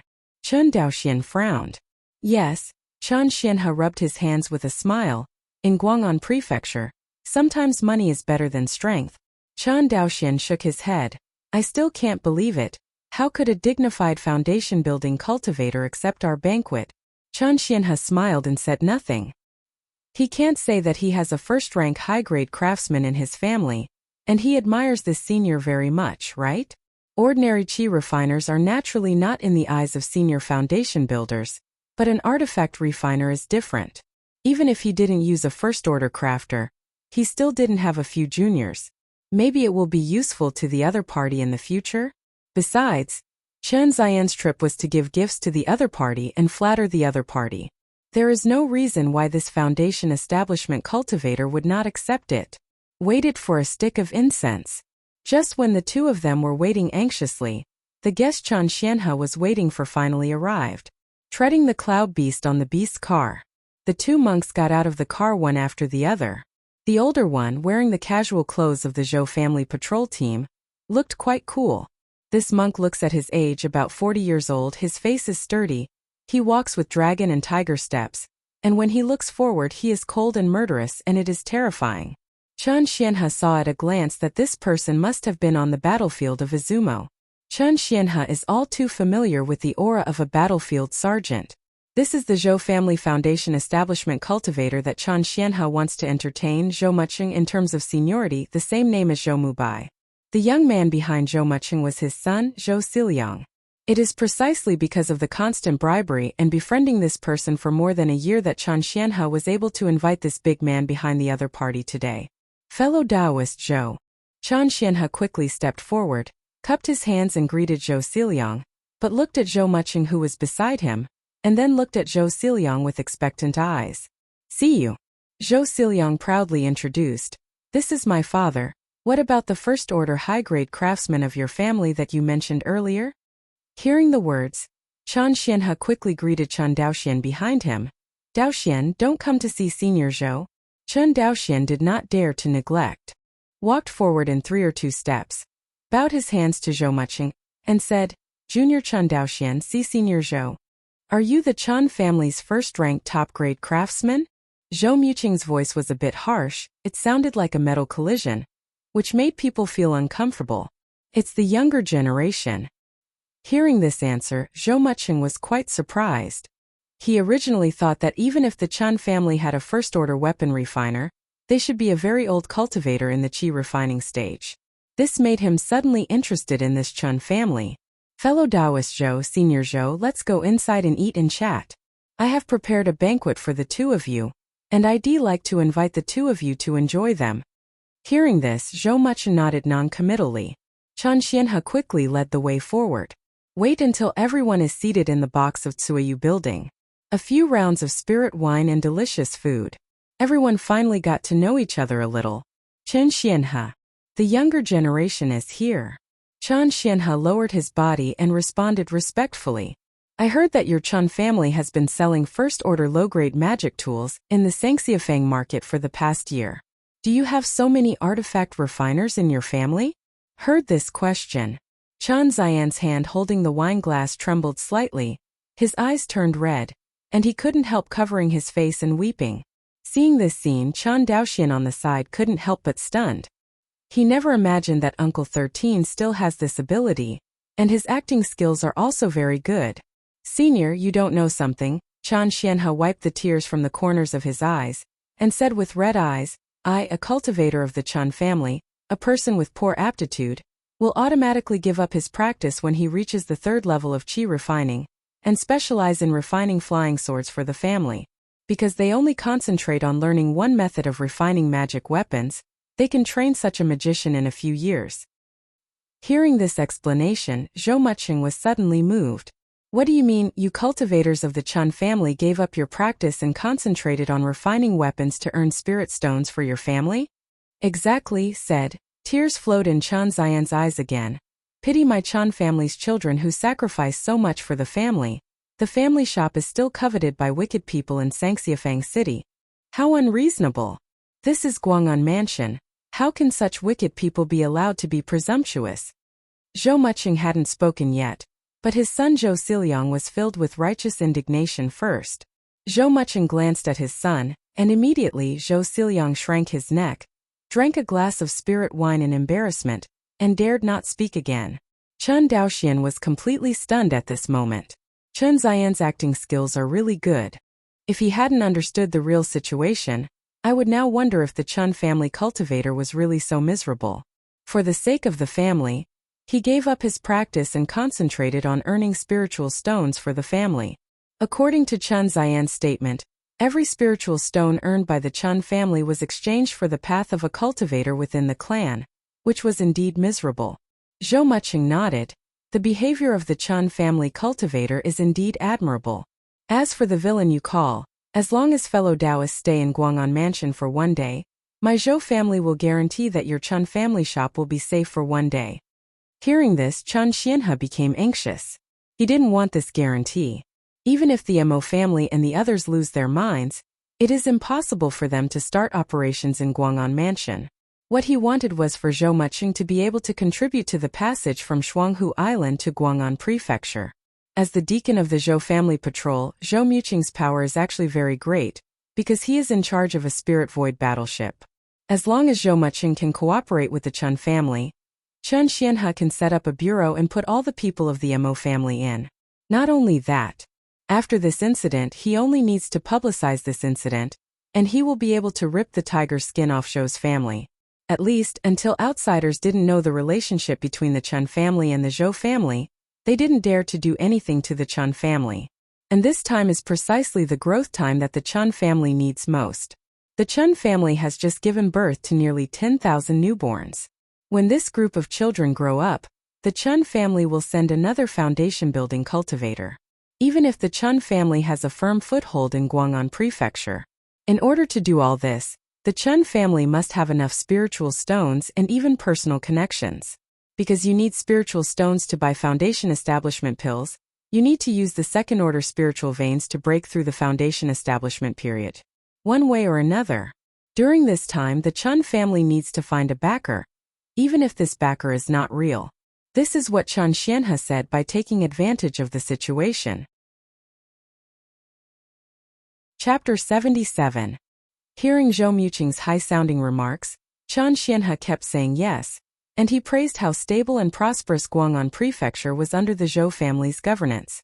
Immediately afterwards, Chan Ziyan's old face collapsed again. Oh, what a pity!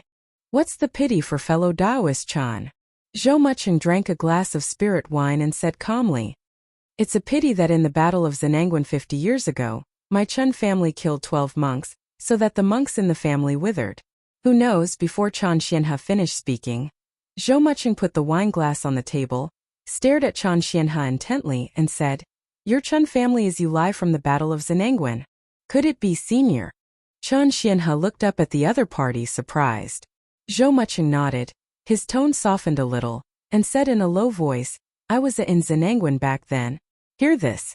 Chan Xianhe stood up suddenly, clenched his right fist and hammered his chest, gave a military salute to the other party, and said solemnly, Chan Xianhe, the soldier of Zenangwan, I have seen the elder of the pawn. Hearing this familiar name, Zhou Muqing couldn't come back to his senses for a long time. That battle was really bad. As the largest clan in Guang'an Prefecture, The Zhou family suffered great losses in this battle. As far as Zhou Muqing knew, the younger brother of Zhou Mubai, the young patriarch of the Zhou family, was damaged in this battle that year. As you can imagine, how much the Zhou family hates the Yi family. Now that he heard that Chen Xianhe was actually a sergeant who survived the Battle of Zenangwan, Zhou Muqing was able to get close to him. Chen Daoxian clearly felt that the sense of estrangement between Zhou Muqing and Chen's uncle and nephew gradually disappeared. When he talked to Chen Xianhe, he no longer held a high shelf. Occasionally chat about some interesting stories of the two serving in Zenangwan, and they will laugh. Chen Daoxian was a little confused at the moment. He didn't know whether his 13th uncle was showing his true feelings or acting. If this is also acting, then Chen Xian's acting skills are terrible. Brother Chen, Zhou Muqing waved his hand and said with a blushing face, I didn't expect the two of us to have such a fate. Since you and I used to be sergeants of Zenangwan, you don't need to be around the bush when you talk about it. If you have something, please speak bluntly. Hear this. Chen Xianhe was ecstatic. He cupped his hands and said, Brother Zhou, to be honest, I do have something to ask for. Then, Chen Xianhe described the difficulties faced by the Chen family to the other party in detail. Who knows that Zhou Muqing's face flushed with anger after hearing Chen Xian's words. These soft don't dare to fight on the battlefield of Iron Kingdom, but they dare to rob your Chen family's cargo ship. Zhou Muqing was obviously a little drunk. Brother Chen, don't worry if the Mo family doesn't come, don't worry if they really dare to kill you halfway. I will report it to Qianyuan Jianzong, and take his Mo family and destroy the family. These words Zhou Muqing said murderously. Even Chen Daoxian on the side felt a chill. Hearing this assurance, Chen Xianhe was overjoyed, and hurriedly said, It's all up to Brother Zhou to help. Well, come on, do it. Okay, do it. The two drank. After drinking this glass of wine, Chen Xianhe gave Chen Daoxian a wink. Chen Daoxian understood, quietly took out a jade box from the storage bag, and smiled at Zhou Xiliang next to him. Brother Zhou, you and I hit it off. I bought a little gadget not long ago, and I asked Brother Zhou to accept it with a smile. What? Zhou Xiliang was listening to his father and Chen Xian, who often bribes him, calling him brothers and sisters 1 second before, and the next second he was given gifts in public, so he couldn't help feeling a little overwhelmed. Brother Chen, what do you mean? Zhou Muqing put down the wine glass, straightened his face, and made a dissatisfied expression. Brother Zhou, it's a good thing that your children and I are willing to get close, isn't it? Zhou Xiliang looked at his father eagerly, and when he nodded, he couldn't wait to take the jade box. Seeing his son's unpromising appearance, Zhou Muqing felt a little dissatisfied in his heart. Fortunately, Zhou Xiqing finally did not open the jade box in public, which saved him a bit of face. This feast, the two sides drank for more than 2 hours and then gave up. Room. Zhou Muqing and Chen Xianhe chatted a lot about Zenangwan's past, and the two also had a taste of seeing each other late. After leaving, Zhou Muqing and his son were walking on the streets of the core business district in a cloud-treading beast car. Looking at the moonlit night sky outside the car, Zhou Xiliang couldn't hold back his curiosity. He quickly took out the jade box Chen Daoxian gave him from the storage bag and unlocked the restriction on the jade box. As the jade box was opened, aura flashed in the car. Huh! Such a big handwriting. Seeing the treasure in the jade box, Zhou Xiliang immediately exclaimed. Zhou Muqing heard the sound and looked over, and his pupils shrank slightly.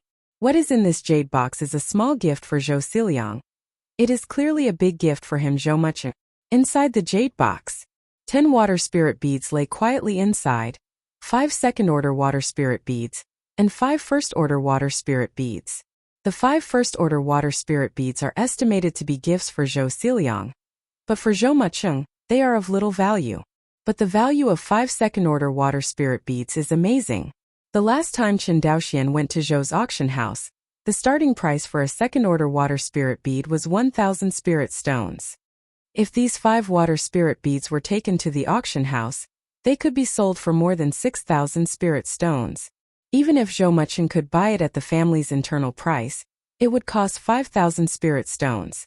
Even for him, a late foundation building cultivator, this gift is not invaluable. Think for a moment. Zhou Muqing could know that in order to give this gift, the Chen family might have taken out all their family members. You must know that the profits of first-order low-grade magic tools are extremely low. Those special craftsmen of the Chun family don't know how long it takes to earn so much profit. Thinking of this, he felt better about Chun Xianhe in his heart. The clan is united, the patriarch has courage, and there is an excellent junior like Chun Daoxian. Zhou Muqing had a hunch that if the Chun family could survive this disaster, there would be a place for his Chun family in Guang'an Prefecture in the future. Think of this. He took 5 second-order water spirit beads from the jade box, put them in his storage bag and said, "These 5 water spirit beads belong to the father." Hearing this, Zhou Siqing's young face suddenly collapsed. See him like this. Zhou Muqing shook his head, threw a storage bag over and said with a smile, "Okay, there are 1,000 spirit stones in it, why don't I buy yours?" After speaking, he warned again, "You have to save some flowers, you know? Don't know how to run to the hook bar all day long." After speaking, he fondly rubbed his son's head. "Okay. I see, thank you, Dad." Zhou Siqing happily accepted 1,000 spirit stones and said happily. He dealt with this on his lips, but in his heart he thought that he should find a few good brothers of his own to spend a good time tomorrow. Chun Xianhe and Chun Daoxian returned to the Hongyin Feijian store. The two looked at each other and breathed a sigh of relief, and then the two laughed. "It's done." Chun Xianhe did not expect that he was so lucky to meet a colleague from Zenangwan 50 years ago. Chun Daoxian nodded heavily, and the big stone that was pressing on his heart was completely put down. With Zhou Muqing's help, the Mo family can't come if they don't come. If they dare to come, they will die without a burial. Laughed for a while. Chun Xianhe restrained his laughter and said coldly, "The next step is to let the Mo family get into the game we arranged. Uncle 13, what are you going to do? You listen to me." Chapter 78. It was the second day after Chun Xianhe and Zhou Muqing reached a deal. The Hongyin Feijian shop in Sangxiafang City has suddenly increased the number of Feijian sales. Over the past year or so, the Hongyin Feijian store only selects one lucky buyer every day to purchase the store's Feijian. Hunger marketing has been working for more than a year. But it's not enough to greedy the loose cultivators in the loose cultivator market who couldn't buy flying swords. But today, the Hongyin Feijian store has changed from normal. They wantonly sell goods in the scattered repair shop market, and all the magic tools sold are the same style of first-order low-grade flying swords. Compared with other magic weapon shops in Sangxiafang City, the only advantage of Hongyin Feijian shop is that their Feijian is all new, not second-hand. This is simply too tempting for loose cultivators who have no channels to buy low-level magical tools. Every day when the store is open, the Hongyin Feijian shop is always surrounded by loose cultivators. It's even more exaggerated than when the lottery was originally drawn. When the Chun family's uncle and nephew saw this scene, they had to urgently adjust their sales strategy. Although they brought more than 1,500 flying swords on this trip, but at this rate, it is estimated that it will be sold out in 3 days. They wantonly sell it to force the Mo family and other small families, not simply to sell flying swords. At this point, both of them are very awake. Just after Chun Xianhe changed the supply of Feijian to 50 per day, the frenzy of the loose cultivators not only did not ease, instead it got crazier over time. However, the uncle and nephew of the Chun family wanted the fanaticism of the loose cultivators.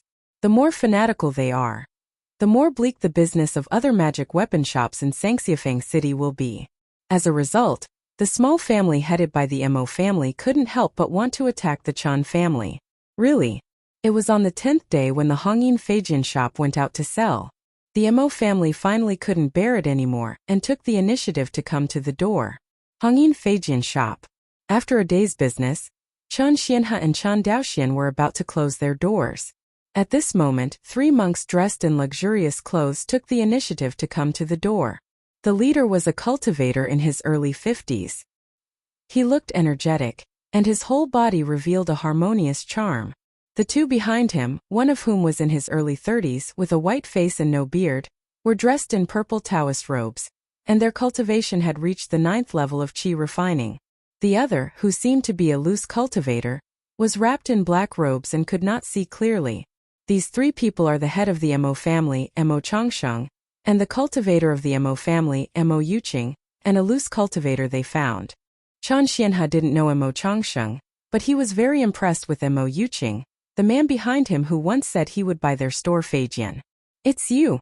Chen Xianhe recognized the other party at a glance, and said vigilantly, what do you want? Young Daoist Chen, right?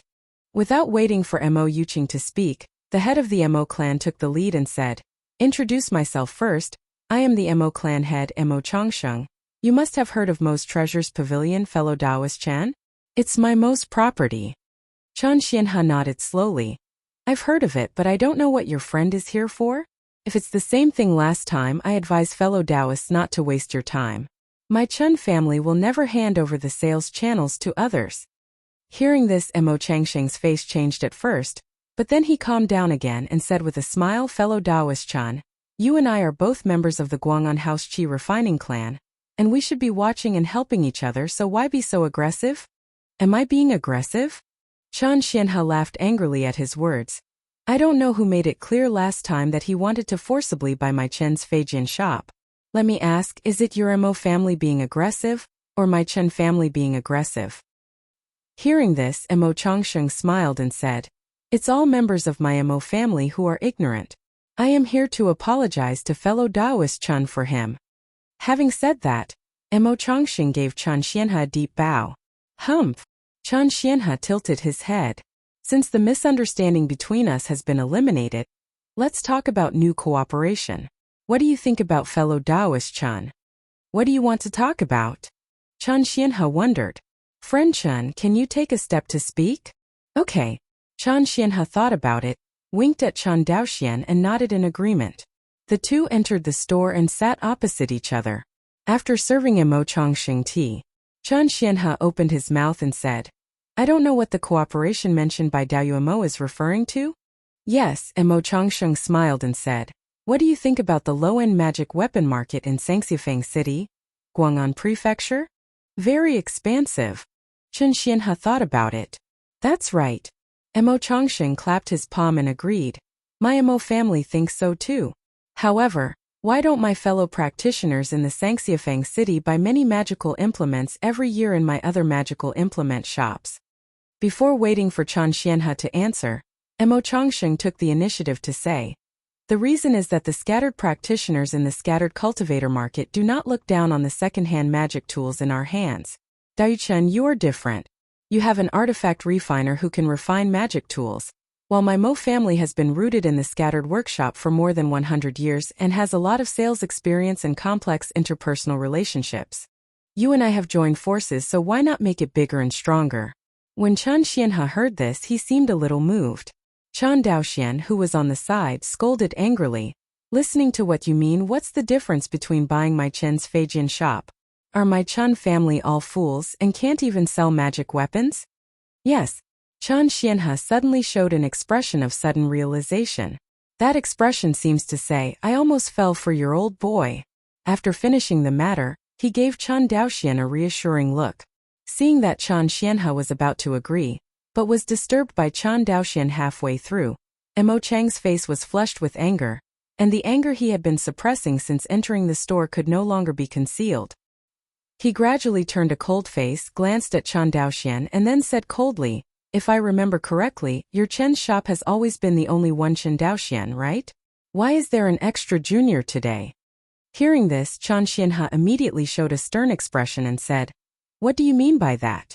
I warn you, this is Guang'an Mansion, don't you mess around? Saying that, he touched the storage bag with his right hand. Seems like he's about to strike out. Seeing his bluffing expression, Mo Changsheng felt relieved. He smiled and said, fellow Daoist Chen has been thinking too much. This is Guang'an Mansion. How could I be fooling around? Before Chen Xian could breathe a sigh of relief, Mo Changsheng continued, it's just. The journey from Guang'an Prefecture to your Chen Shuanghu Island is a long one. It's hard to say whether there will be accidents along the way. Hear this threat. Chen Daoxuan's face flushed with anger, and he shouted loudly, old man, you dare to threaten me? Who knows that Mo Changsheng doesn't care about a cultivator on the 7th level of Qi refining in Chen Daoxian district. In his eyes, although Chen Xianhe Shuwei is one level lower, he is the one who is in charge of the Chen family. As for Chen Daoxian, he is a descendant of the Chen family, and he is very happy and angry. It can be seen that his temperament is extremely poor, and it is difficult to become a great weapon. For his words, Mo Changsheng didn't bother to answer at all. Hearing Mo Changsheng's threat, Chen Ziyan's face was gloomy and uncertain. A long time. He raised his head and said firmly, I believe that there is a patrol of the Zhou family, and your Mo family has not yet dared to attack our uncle and nephew. Hearing this, Mo Changsheng stared at Chen Xianhe intently. Chen Xianhe looked at him without giving up. A long time. Mo Changsheng laughed, got up and said, You don't need to mind Mo Mao's joking words, fellow Taoist Chen. After he finished speaking, he took the two monks behind him and turned to leave. Until the Mo family goes away. Chen Daoxian closed the door, placed a soundproof formation and said with a smile, Uncle 13, how was my performance just now? Too exaggerated. Chen Xianhe commented with a smile. Chapter 79. The two laughed for a while. Chen Xianhe said sternly, I was still wondering why other small families didn't take action against our store, but the Mo family took the lead. At first, I thought it was Mo's Treasures Pavilion that was most affected by our shop, but now it seems that it is not the only reason. Uncle 13, what do you mean? Chen Xianhe nodded. Just now the head of the Mo family, Mo Changsheng, has reached the perfect state of qi refining, and it is obvious that the foundation is imminent. Moreover, he has reached the age where he has to build a foundation. If not, the Mo family would not be in such a hurry to attack us. Hearing this, Chen Daoxian thought about it carefully. This time the Mo family attacked the Chen family too hastily. It stands to reason that a family that has been inherited for hundreds of years, even a qi refining family, should not be so reckless. After all, the Chen family is also a qi refining family. Before the Mo family could fully understand the strength of the Chen family, they hurriedly took action, which seemed a little stunned. In this way there is only one reason, and that is that the Mo family can't wait. They can't wait to investigate whether the Chen family has a background, and can't wait to investigate the strength of the Chen family. In other words, they were sure that they were not afraid of the Chen family's revenge after the business of the Chen family's magic weapon shop was destroyed. What can give them this confidence is that the head of the Mo family, Mo Changsheng, is about to build the foundation. The Mo family has a foundation-building cultivator in charge. As a new foundation-building family, it is naturally not afraid of revenge from a qi-refining family like the Chen family on Shuanghu Island. By the time, the weak Chen family had no choice but to break their teeth and swallow them.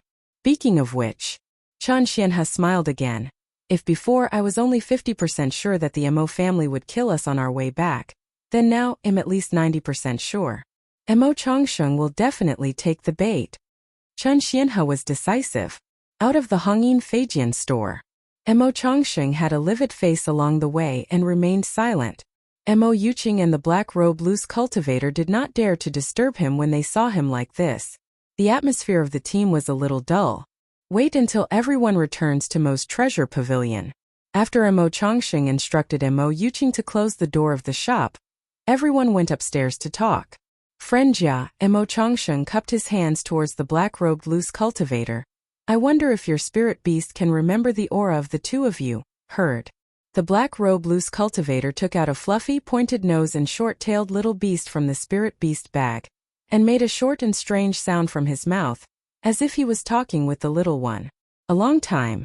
The black-robe loose cultivator raised his head. Patriarch Mo, my little treasure told me that it has remembered the breath of the two people just now. Within a radius of 5,000 miles, they don't want to escape the pursuit of the 1,000-mile tracker. That's good. Mo Changsheng nodded. Don't worry, fellow Taoist Jia. After this is done, I promise you that the 1,000 spiritual stones will not be less than a penny. Hey, of course I can trust Patriarch Mo. Hearing the promise of 1,000 spirit stones, He Pao Sanxiu immediately showed a hint of greed in his eyes. See the black robe loose repair leave. Mo Yuqing took 2 steps forward and hesitated. Patriarch, do you really want to give him 1,000 spiritual stones? Hearing this, Mo Changsheng glanced at him, and then looked out the window. Intercepting a comrade is a serious crime of looting a family and annihilating a family. The reward for 1,000 spirit stones? Haha, in this world only dead people can keep secrets. Hearing this, Mo Yuqing was shocked. After Mo Chongqing said these words, his face softened again and said, "Have you brought all the people I asked you to bring?" The patriarch, there are 17 monks in the clan at the late stage of qi refining and above. All of them are here. Very good. Mo Changsheng's eyes showed a killing intent. After the Chun family sells the magic weapon, they will definitely buy a large amount of spiritual ore and return to Shuanghu Island to refine the flying sword. As long as they intercepted their cargo ship halfway, without this batch of spiritual ore, the Chun family would definitely be at a loss. And after we went to the black market to sell these batches of spiritual ores, there would be enough resources for me to build a foundation. At that time, how could my Mo family fear the revenge of a mere qi refining family? It seemed that he was comforting Mo Yuqing, and he seemed to be comforting himself. Mo Chongsheng muttered, "Intercept the comrades." Once discovered in Wuxia, it is a big crime to loot and exterminate the family. Especially the Mo family's behavior of intercepting and killing comrades. If Qianyuan Jianzong didn't care about this kind of evil, then everyone would follow suit and Wanxinghai would be in chaos long ago. Of course, even with the control of Qianyuan Jianzong, there are still many loose cultivators who choose to take risks. It's just that it's rare for family cultivators to intercept others halfway. Because the cultivation resources possessed by family cultivators are much more superior than those of loose cultivators, they should not take risks. The scattered cultivators were different. They lacked cultivation resources, and they had no worries about being alone. If they didn't do well, they would do something to kill their fellow practitioners. As for being discovered, the big deal is to run away. Anyway, they have no spiritual veins, and they are not burdened by ordinary clansmen. With storage bags on their shoulders, the world is home.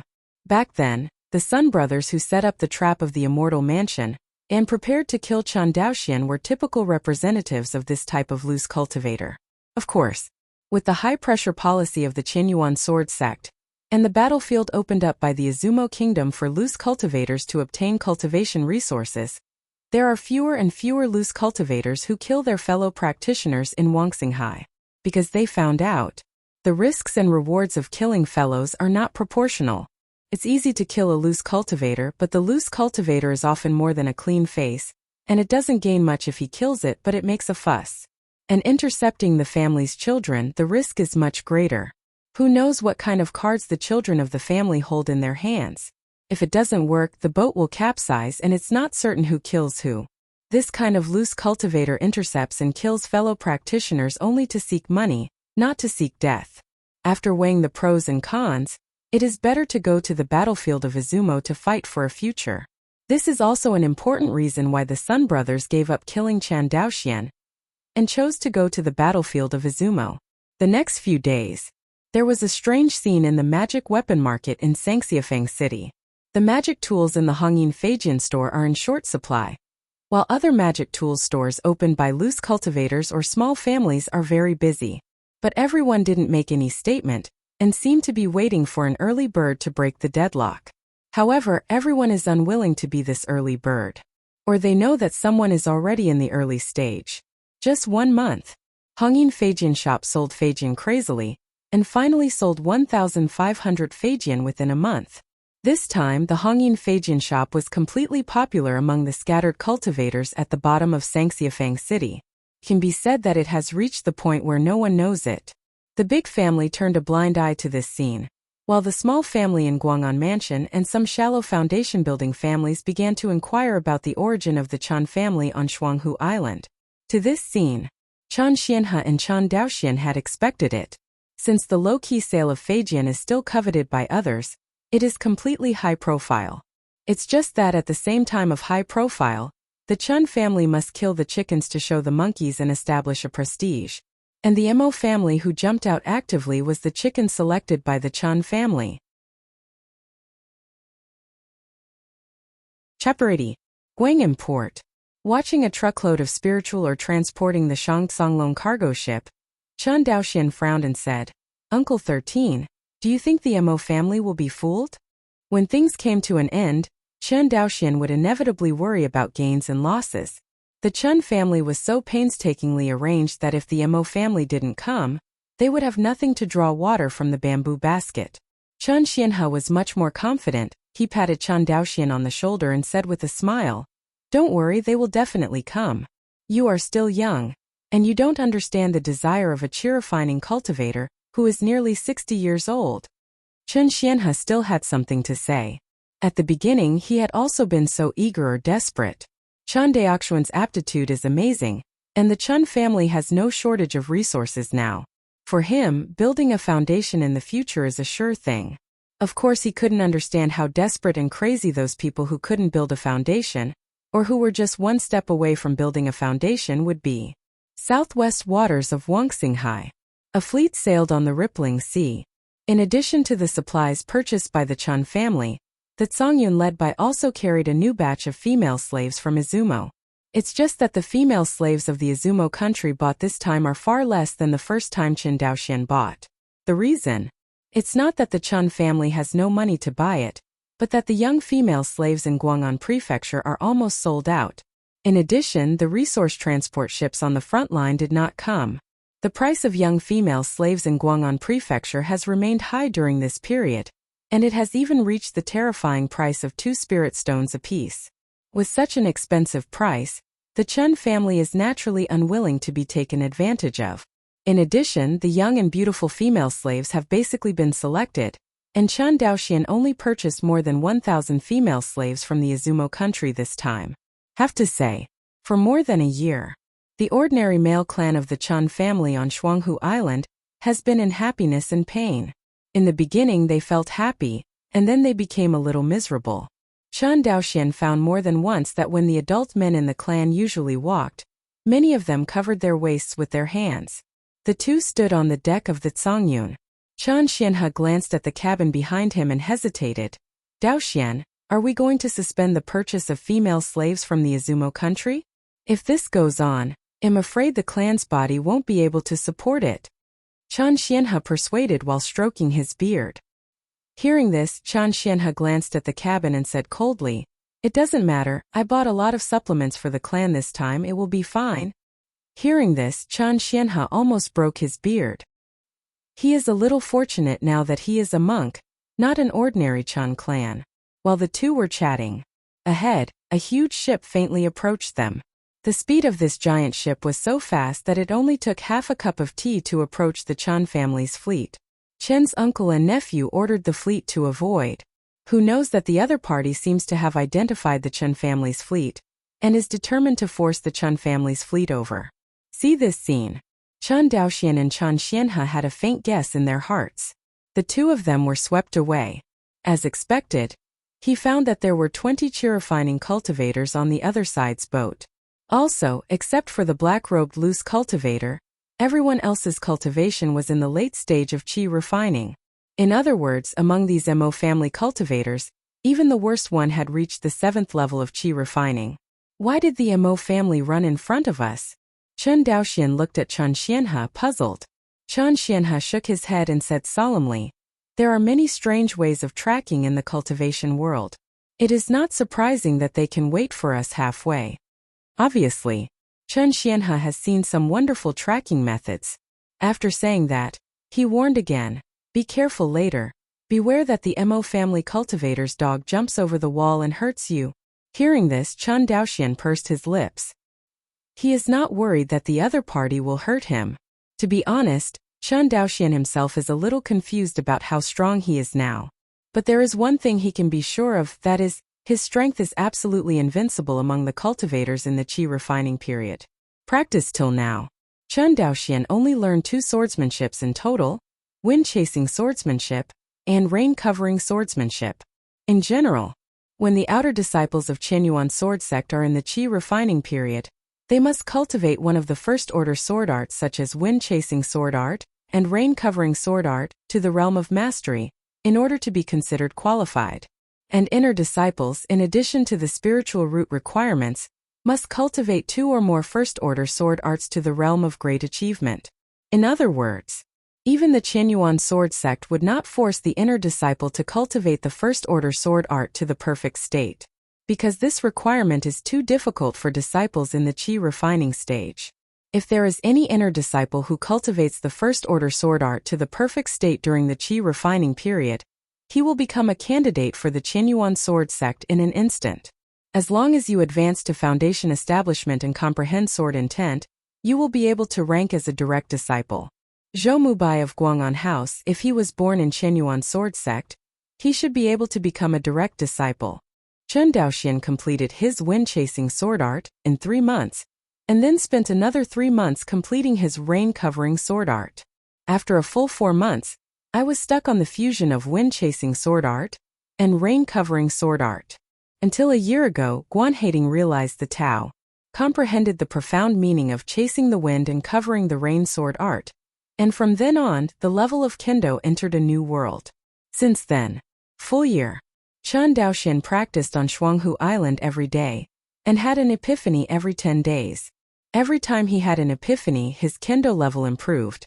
After a year of epiphany, Chen Daoxian didn't know what his current Kendo realm had reached. He only knew that if the current self was against the self from a year ago, he could instantly kill him with a single sword. He faintly sensed that his Kendo realm was in front of a new threshold again. If you cross the past, it will be a whole new world. How about this? There are no ancestors left in the Chen family to guide him. He didn't even know how to divide the realm of Kendo. He only knew that Zhou Mubai realized the sword intent during the foundation building period, and became a sword cultivator. Sword intent should be a description of the realm of Kendo. Chen Daoxian didn't know if he understood the sword intent or not, whether he was a sword cultivator or not. However, according to the rumors, he should not have comprehended the sword intent, because in the legend, after comprehending the meaning of the sword, the monk will thoroughly temper the monk's true essence, transforming the true essence into the invincible sword essence. This is also the reason why the sword cultivator is the first in the same rank to attack, and can even fight beyond the ranks. Contemplation. The other party's ship had stopped not far in front of the Chen family's fleet. See you. The Chen family also had to stop the fleet and wait here. Next moment, 20 monks rose into the sky, rode against the wind, and flew towards the Chen family fleet. The one headed by was the head of the Mo family, Mo Changsheng, whom the two had only met 20 days ago. At this moment, Mo Changsheng was looking down at Chen's uncle and nephew, with a sneer on the corner of his mouth, and said, "We haven't seen you for a few days. Are the two fellow Taoists safe?" Chapter 81. See this scene. Chen Xianhe and Chen Daoxian looked at each other with a faint smile on the corners of their mouths. Chen Xianhe took a step forward and reasoned with Mo Changsheng. "What is the purpose of Mo Daoyi stopping my uncle and nephew behind?" Chen Daoxian secretly held a lavender shadow stone in his hand to record the evidence. "Ha ha ha." Mo Changsheng laughed wildly. "Chen Xianhe, don't talk nonsense. Today I will ask you one last time.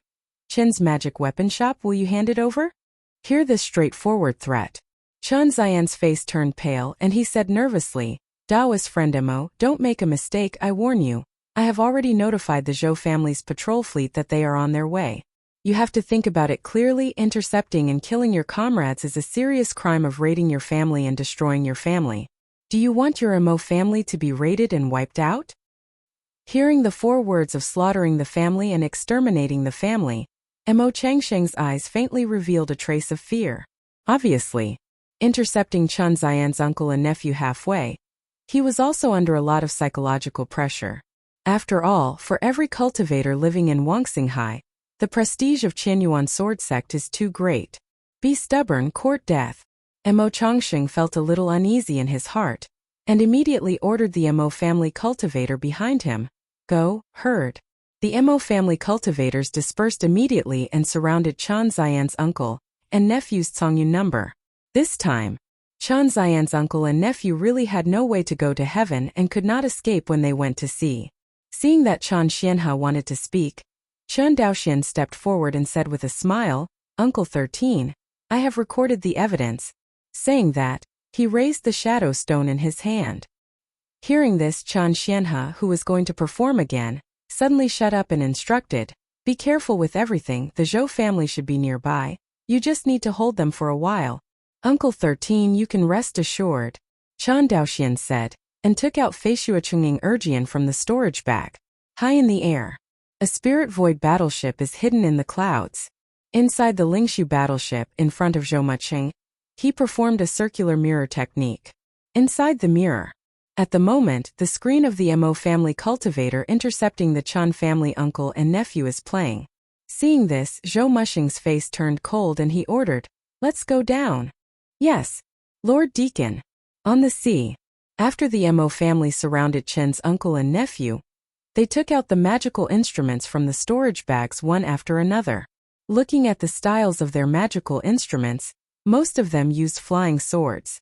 Only less than 3 people used other styles of magic weapons. "Kill!" Mo Changsheng shouted and took the lead in killing Chan Daoxian. But next second, within a radius of 100 zhang, the sea suddenly started to rain, causing Mo Changsheng to be stunned for a moment. Just as he was stunned, a miserable cry entered his ears. "Ah! My hand!" When Mo Changsheng heard the sound, he saw a cultivator of the 7th level of Qi refining in his Mo family, clutching his broken right hand and screaming in midair, his entire body shaky. The severe pain even made it very difficult for him to maintain the wind control technique. This range. Mo Changsheng's pupils shrank slightly. Not good. "It's sword energy." Seeing this, he immediately exclaimed, "This rain is sword energy." Everyone used the defensive amulet. After a big drink, Mo Changsheng first took out a golden talisman and activated it. Immediately, a golden light enveloped Mo Changsheng, making him feel a sense of security. The Golden Shield Talisman is a first-order high-grade spiritual talisman, which contains a defensive spell called the Golden Shield Technique. Among all the first-order spells, the Golden Shield Technique ranks among the best in defense, and it is nearly twice as strong as the Ice Talisman in Chen Daoxuan's hand. Generally speaking, after the cultivator used the Golden Shield, even a 9th-level Qi refining cultivator would not be able to use it for a while. But Mo Changsheng was horrified to find out. The spherical golden cover constructed by the golden cover technique has become precarious under the erosion of the rain sword energy, and it seems that it will be torn apart by the opponent in the next second. Chen Daoxian saw that they had discovered the secret of the rain sword Qi, so he simply stopped attacking and went all out to display the chasing the wind and covering the rain sword art. In an instant, the 7 cultivators of the Mo family in the late stage of Qi refining were beheaded by him on the spot. Dye the sea water red. But at the moment, Mo Changsheng didn't care about him at all. He couldn't even protect himself at the moment. Looking at the crumbling golden shield technique, Mo Changsheng swayed his heart, sacrificed the flying sword and killed Chan Daoxian. He knew that the only way to break the game was to kill Chan Daoxian before the golden shield technique was broken. He now only hopes that Chan Daoxuan's swordsmanship is unparalleled, but his defense and other abilities are insufficient.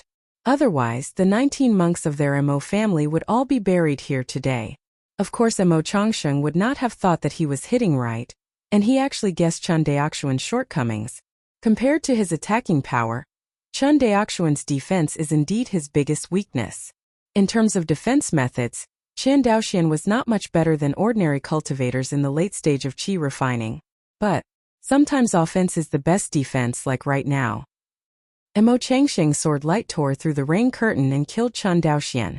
However, before his sword light approached Chan Daoxian 10 feet, a more terrifying white mark flashed away. The white mark pierced Mo Changsheng's sword light in an instant. Let his flying sword fly back with a whimper in an instant. This. Mo Changsheng looked at the scene in front of him in horror. Immediately, a sense of terror that he had never felt before attacked him. "Fellow Taoist, Rao." Before the words were finished, the terrifying white mark was like piercing a bubble, tearing the spherical shield formed by the golden shield technique directly. Then the white mark turned. Mo Changsheng's head fell to the sea at the same time along with his remnant body. "Clan, the patriarch is dead. The patriarch is dead." Not just anyone shouted such a sentence. Suddenly, the courage of the Mo family cultivator to resist was instantly disintegrated. Double reverse hit. Until now, speaking slowly is really fast. Except for Mo Changsheng, the other Mo family cultivators could not even tear through the rain screen sword energy, but their own defensive talismans were torn apart one after another. If it wasn't for Chan Daoxuan's intentional retention of some strength in the end, the more than a dozen cultivators of the Mo family would probably all have to bleed on the spot. Even so, When Chen Daoxian put away the sword of chasing the wind and covering the rain, Mo Yuqing was the only one who was standing in the air with the Mo family cultivator intact. As for the others, they have either broken arms or missing a leg. Those who have broken arms and few legs are lucky, at least they still have one life. What's even worse is that the 11 Mo family cultivators who fell into the sea, all of them were cut into minced meat, and their deaths were extremely tragic. Mo Yuqing, who was already pale, was so frightened that his face was bloodless. He raised his finger and pointed at Chen Daoxian, trembling for a while, speechless. And the black-robe loose cultivator who led them to track them down was even more frightened and trembling all over. Chen Daoxian even smelled the smell of urine. This black-robe loose cultivator, a dignified cultivator, was actually scared to pee at this moment, which is rare. Chen Daoxian deliberately stayed these two people, otherwise, not to mention Mo Yuqing, just relying on the 5th level of qi refining in the black-robe scattered repair area. It is estimated that even Chen Daoxian's sword energy could not be resisted. Not to mention standing here intact now. This battle, no, it should be said that this massacre from beginning to end only lasted for less than 3 breaths.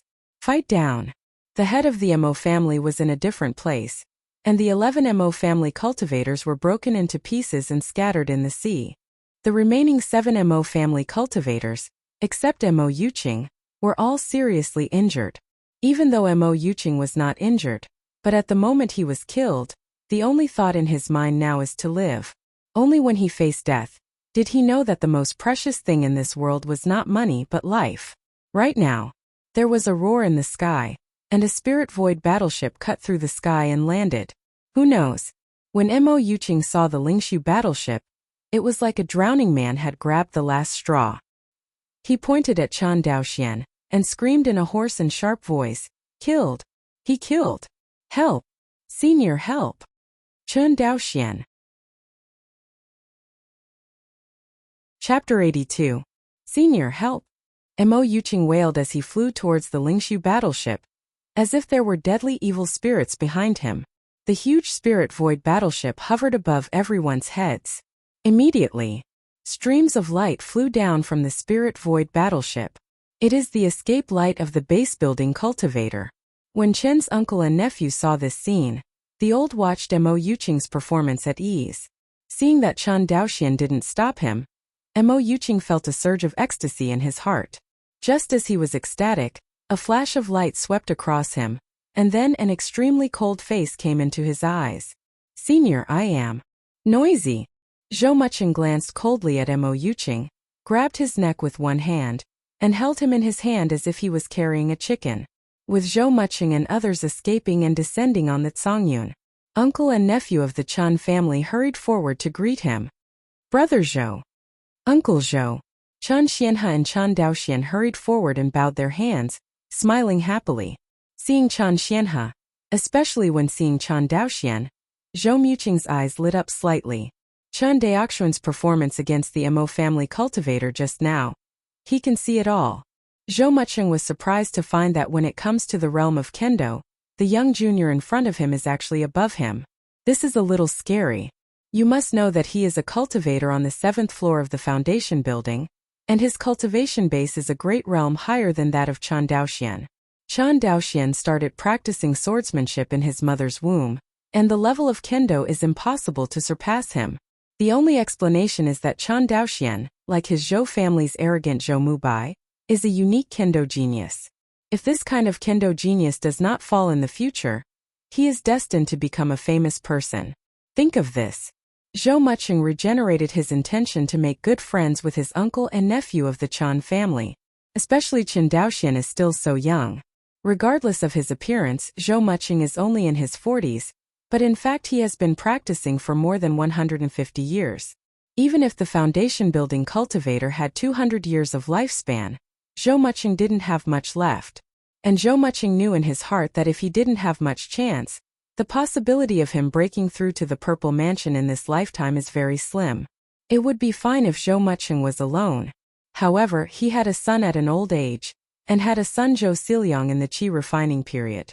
This made him have to think more about his son's future. Although the Zhou family covered the sky with only one hand in Guang'an Mansion, the Zhou family also had hundreds of thousands of cultivators. There are so many monks, and his son Zhou Siliang's aptitude and temperament are not very good. Zhou Muqing was actually very worried about his son's future. Now that he is still alive, his son may not have any worries, but when he dies in the future, his son's situation will definitely be much more difficult than it is now. As a child of the Zhou family, Zhou Muqing knew in his heart that the Zhou family would never raise a waste with a lot of resources. But Zhou Muqing couldn't tell outsiders about these worries. In the eyes of outsiders, Zhou Muqing was a high-ranking deacon who was the patrol deacon in charge of the Zhou family's Spirit Void battleship. But who can understand the pain in his heart? Originally, he helped Chen Xianhe and Chen Daoxuan's uncle and nephew because of the second-order water spirit beads that Chen Xianhe bribed him and his former colleagues in Zenangwan. But today, after seeing Chen Daoxuan's terrifying kendo talent, Zhou Muqing completely changed his mind. He wants to befriend the Chen family, especially Chen Daoxian. For some reason in Chen Daoxian, he vaguely seemed to see the shadow of the Zhou family Tianjiao, the Guang'an sword immortal Zhou Mubai, who had coerced the entire Guang'an mansion. Thoughts flipped. Zhou Muqing imprisoned Mo Yuqing's Dantian Qi Si and threw it on the deck of Zongyun. He cupped his hands and said, "Brother Chen, nephew, did Zhou come late?" "It's not too late, it's just right." Chen Xianhe cupped his hands and said with a smile. On the deck of the Zongyun, Mo Yuqing heard their conversation, and his heart gradually sank. At this time he didn't know that their Mo family was overshadowed by Chen Xianhe. Thinking of this, he pointed at Chen Xianhe and yelled, It's you, an old bastard, who is plotting against my Mo family. Old man, you are so cruel." Hear this shouting. Chen Daoxuan's face sank immediately, and he raised his hand and waved a burst of infuriating energy, knocked Mo Yuqing to the ground, and said coldly, "Keep your mouth clean." Mo Yuqing seemed to have been defeated by Chen Daoxian, and was slapped by him. Not only did he not dare to speak back, but he buried his head on the deck. Chen Xianhe was scolded by Mo Yuqing, but he was not angry but smiled and said, "Don't blame me, I didn't give you Mo family a chance. I said before, I have informed the Zhou family patrol team. It is your Mo family who are obsessed with it. It will cause bitter fruit at this time. How can you blame me?" Me? Hearing these murderous words, Mo Yuqing was so angry that he was speechless. But then, he seemed to think of something again, and crawled over frantically, grabbed the corner of Zhou Muqing's clothes, and prayed, "Senior Zhou, please raise your hand and let go of my Mo family." Mo Yuqing paused. "Yes, my Mo family has spirit stones. We have more than 30,000 spirit stones, which are used by my patriarch to build the foundation. Now I give you all of them. I just ask you to spare my Mo clan family." Saying that, Mo Yuqing kept grabbing the ground with his head and kowtow frantically. Seeing his kneeling and begging for the sake of his clan, Chen Daoxian couldn't bear it a little, but then he became ruthless and turned his head to stop looking at him. Chen Xianhe and Zhou Muqing, who were present, were not human. Seeing Chen Daoxuan's expression, he knew what he was thinking. Zhou Muqing seemed to be reprimanding Mo Yuqing, and he seemed to be explaining it to Chen Daoxian, saying, "Humph!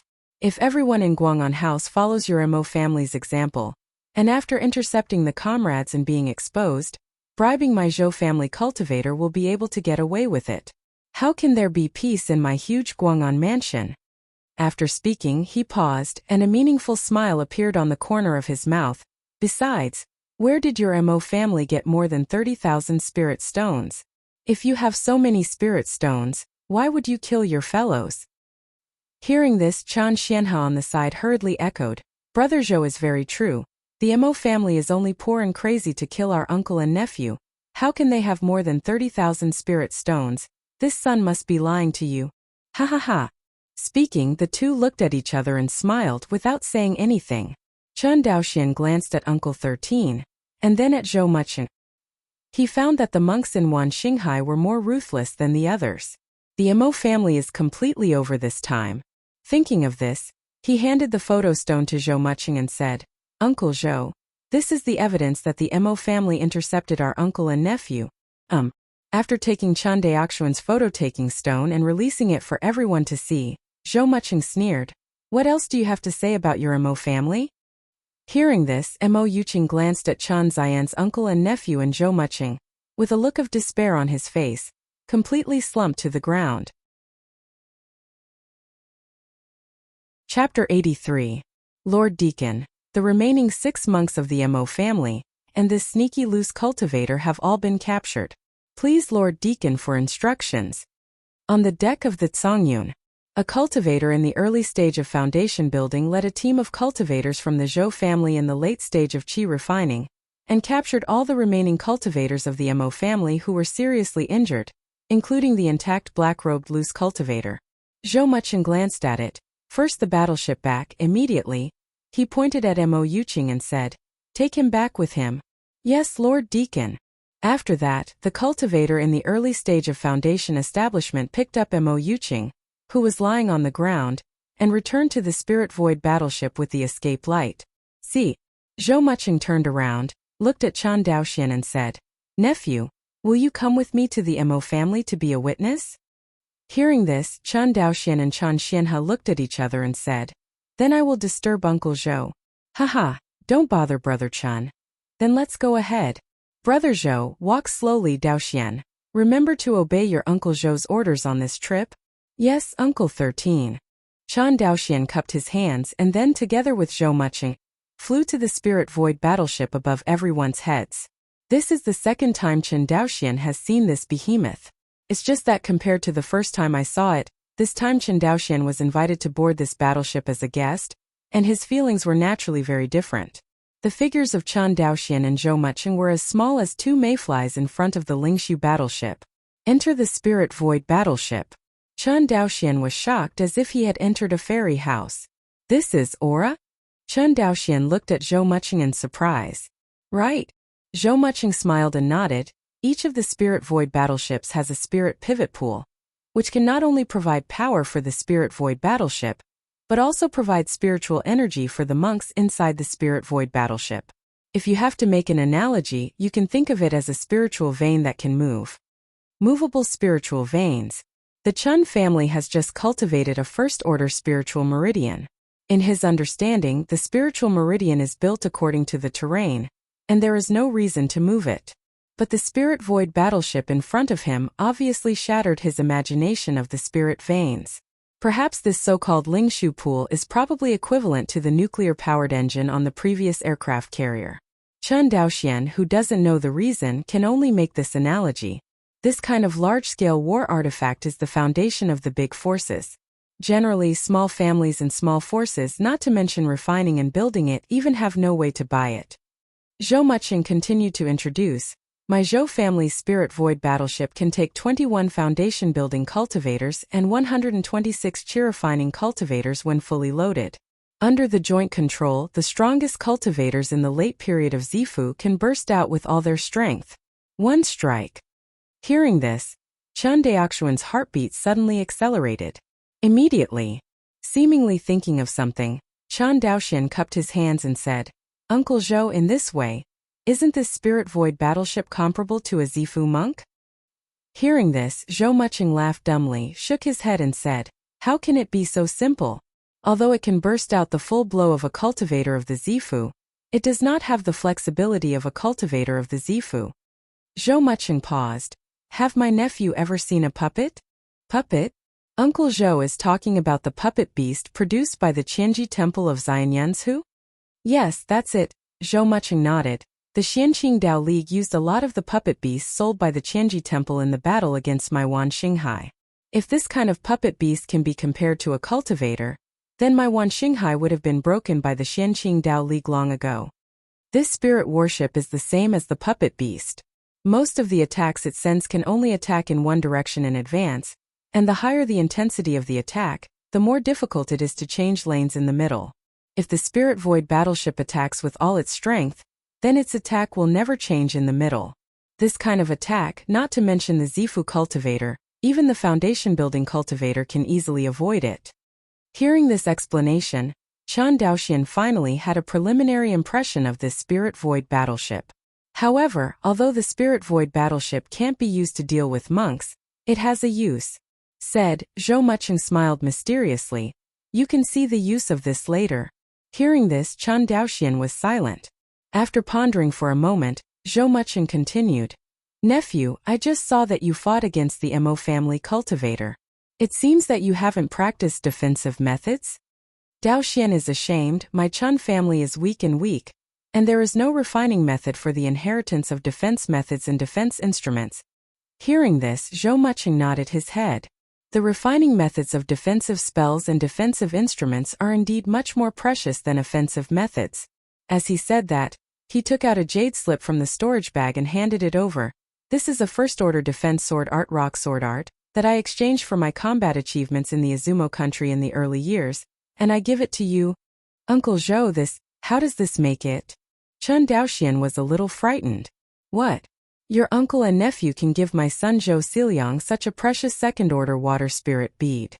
I gave you a first-order defense sword art, but you have to refuse. Are you looking down on your uncle Zhou? Zhou Muqing laughed. Daoxian dare not. Speaking of which, Chun Daoxian naturally couldn't refuse. It's just that he didn't know that Zhou Muqing's attitude towards him had changed so much, as if he had changed. Unless, Chun Daoxian had a vague guess in his heart, but he wasn't sure. Seeing that he didn't speak, Zhou Muqing said, "What's wrong?" Chun Daoxian shook his head, cupped his hands and said, Daoxian received this great favor without gong, and he was excited and a little scared. Hearing these words, Zhou Muqing said meaningfully, "Since you and my son Zhou Xiliang are like old friends at first sight, I will treat you like my own son and nephew. It is reasonable for an elder to give a gift to his son and nephew. Where does the fear come from?" Chun Daoxian looked at him and instantly understood Zhou Muqing's implication. He cupped his hands and said, "Uncle Zhou, I will definitely get closer to brother Zhou from now on." Ha, okay, young people just need to get closer and closer. Zhou Muqing got Chun Daoxian's response, and the big stone in his heart was finally put down. His painstaking efforts were nothing more than to find a good backer for his son Zhou Xiliang in the future. And Chun Daoxian was the backer he saw. It seems that in response to Chun Daoxian, Zhou Muqing reciprocated. In the future, the Guang'an House Sanctuary Artifact Market will belong to your Chun family. Hearing this most powerful response, Chun Daoxian was overjoyed and said, "Thank you, Uncle Zhou, for taking care of you. Since you call me Uncle Zhou, why should our family speak two words?" Yes, what Uncle Zhou said is very true. The two looked at each other and laughed. Between the two talking, the Lingshu battleship moved rapidly towards the Mo family's Lingdao.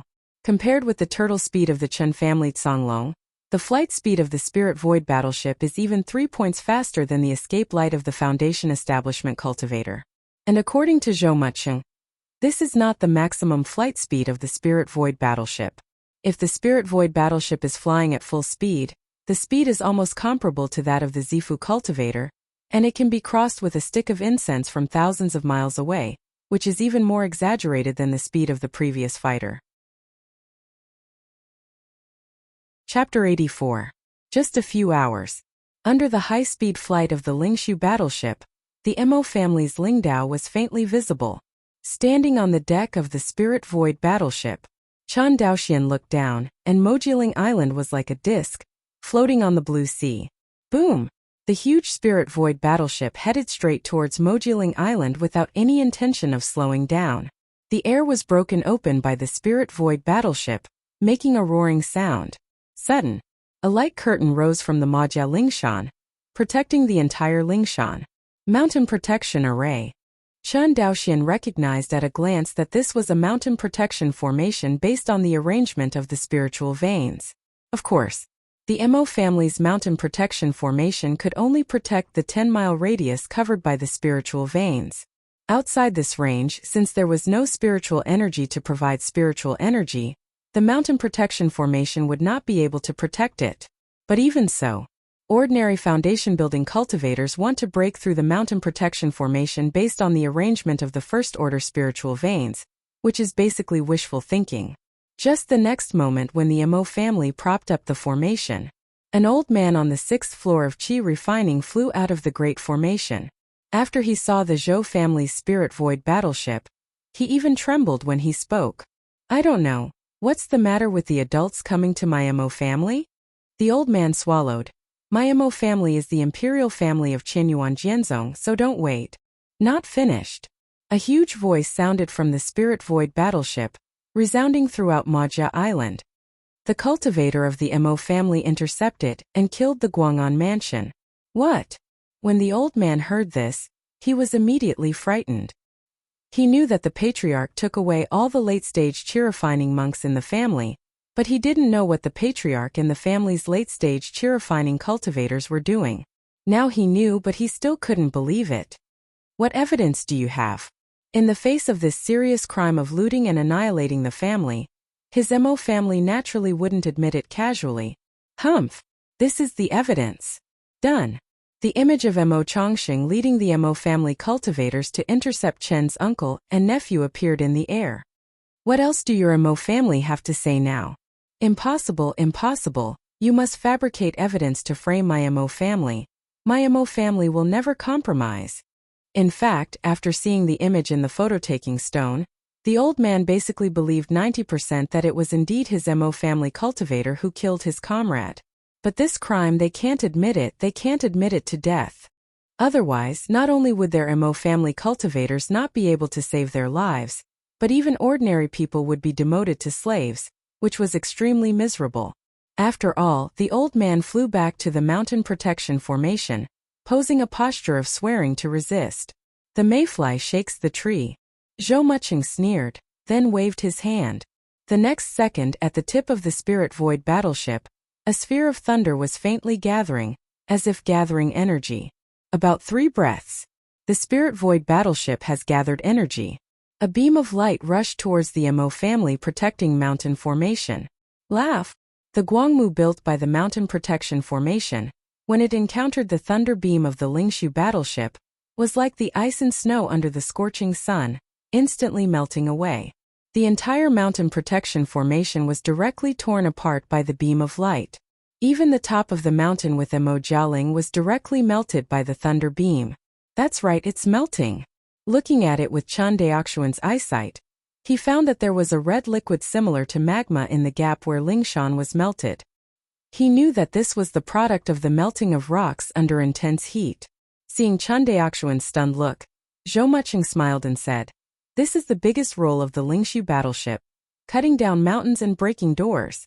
After finishing speaking, he ordered the Zhou family cultivator in the battleship, "Go and capture all the Mo family cultivators, and kill those who stubbornly resist." "Yes, Lord Deacon." Order issued. One after another escaped light flew down from the spirit void battleship. Chen Daoxian knew that each of these escaped lights represented a Zhou family's foundation building cultivator. So many cultivators at the foundation building stage, plus a group of cultivators from the Zhou family in the late stage of qi refining, to arrest the cultivators of the Mo family whose highest level of cultivation was only the 6th level of qi refining. It was like shooting mosquitoes with a cannon. In no time, of the dozens of monks from the Mo family, only 12 were arrested and brought back. "Lord Deacon, all the cultivators of the Mo family have been arrested. Come on, let's go down and have a look."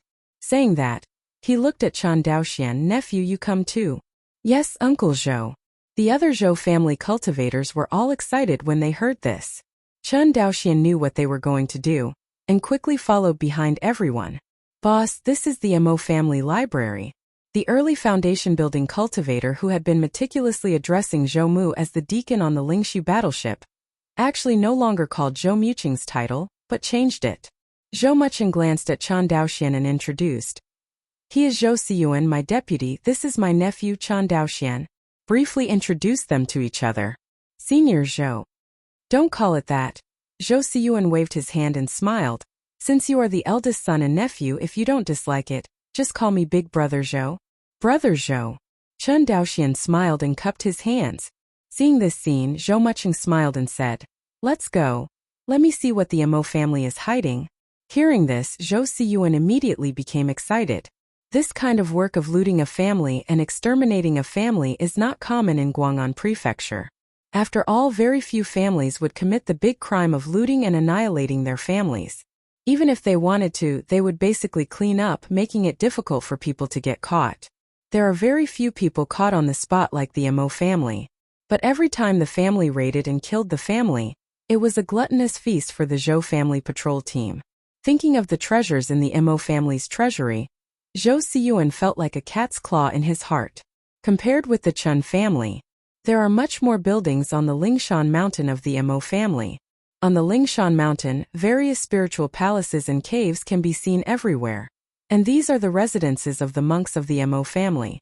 Just this moment, all these Lingshan caves were empty, leaving only patches of blood, proving that someone once existed here. Boss, here we are. Zhou Siyuan stopped and said with a smile, according to the Mo family's confession, this is where their family library is located. Zhou Mucheng looked at the gate made of broken dragon stone in front of him, stretched out his palm, and stroked the stone wall of the broken dragon stone. In an instant, the entire stone wall collapsed like gravel and turned into a pile of white powder. Boss, your pure yang fire art is getting more and more profound. Okay, stop flattering, let's go in and have a look together. Who knows? Just when the three of them set foot in the Mo family library. Brush! A wind blade with a length of about zhongshu and a width of about 3 feet attacked the crowd. Although wind blade is not the strongest among all first-order spells, in terms of speed, it is only slightly slower than Leifa. But the cultivator's consciousness in the later stage of foundation establishment responded quickly.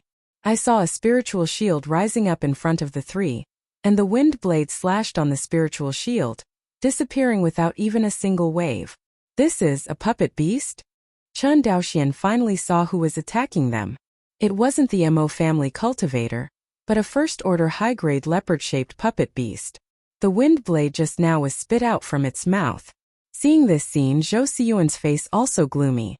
No wonder that Mo family cultivator was so cool just now, and directly revealed the location of the Mo family library. It turned out that he wanted to use this scorpion to plot against me. Speaking of which, he slashed towards the leopard-shaped puppet beast with a palm. It smashed it more than 10 feet away and hit the wall of the Mo family library. Did not expect. The leopard-shaped puppet beast was hit hard by this, and even stood up staggeringly. Seeing that Zhou Siyuan wanted to take another shot, Chun Daoxian stepped forward and said, Brother Zhou, I'm very interested in this puppet beast. Why not let me subdue it? Hearing this, Zhou Siyuan naturally wouldn't argue with him, and made a gesture of courtesy to him. Thank you, Brother Zhou.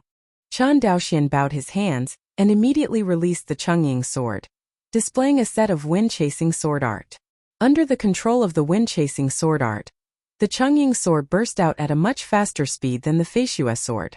For a time, the Mo family's library was filled with sword light. Soon, this leopard-shaped puppet beast was plucked off by Chun Daoxian, and the spirit stone in its abdomen. Losing the spiritual stone as the power source, the puppet beast stood still on the spot. Seeing this, Chun Daoxian took a step forward, put the puppet beast in the storage bag, and then rushed to the two of them and said, Since I took the puppet beast, I will no longer participate in the treasures in the Mo family's treasury. Hear this. Zhou Siyuan, who was originally slightly dissatisfied with Chun Daoxian, suddenly fell in love with him. Brother Chun, how does this make it possible to enter Baoshan and return empty-handed? Chun Daoxian patted the storage bag and said with a smile, Without empty hands, isn't this already a harvest? Hearing this, Zhou Siyuan looked at Zhou Mucheng. Don't be greedy. Know how to advance and retreat. Seeing this scene, Zhou Mucheng looked at Chun Daoxian more and more satisfied, and he felt more and more that his investment in Chun Daoxian was right. Thinking of this, he nodded and said, Since my nephew doesn't want to fight with you, then you should share this treasure house of the Mo family with your brothers. Thank you, boss.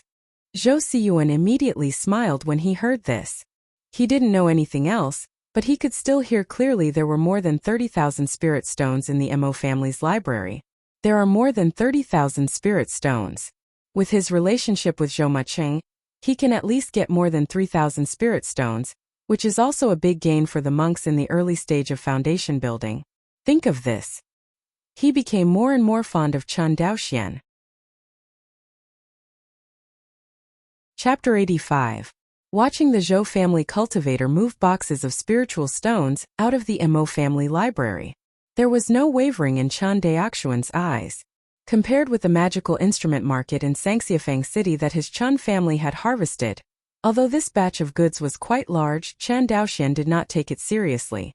But the foundation building cultivators of the Zhou family were different from the chi-refining cultivators.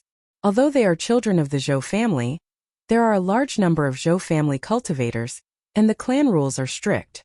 Generally speaking, in addition to getting a fixed annual salary for their functions in the patrol team, they can only enjoy various hidden benefits of the family.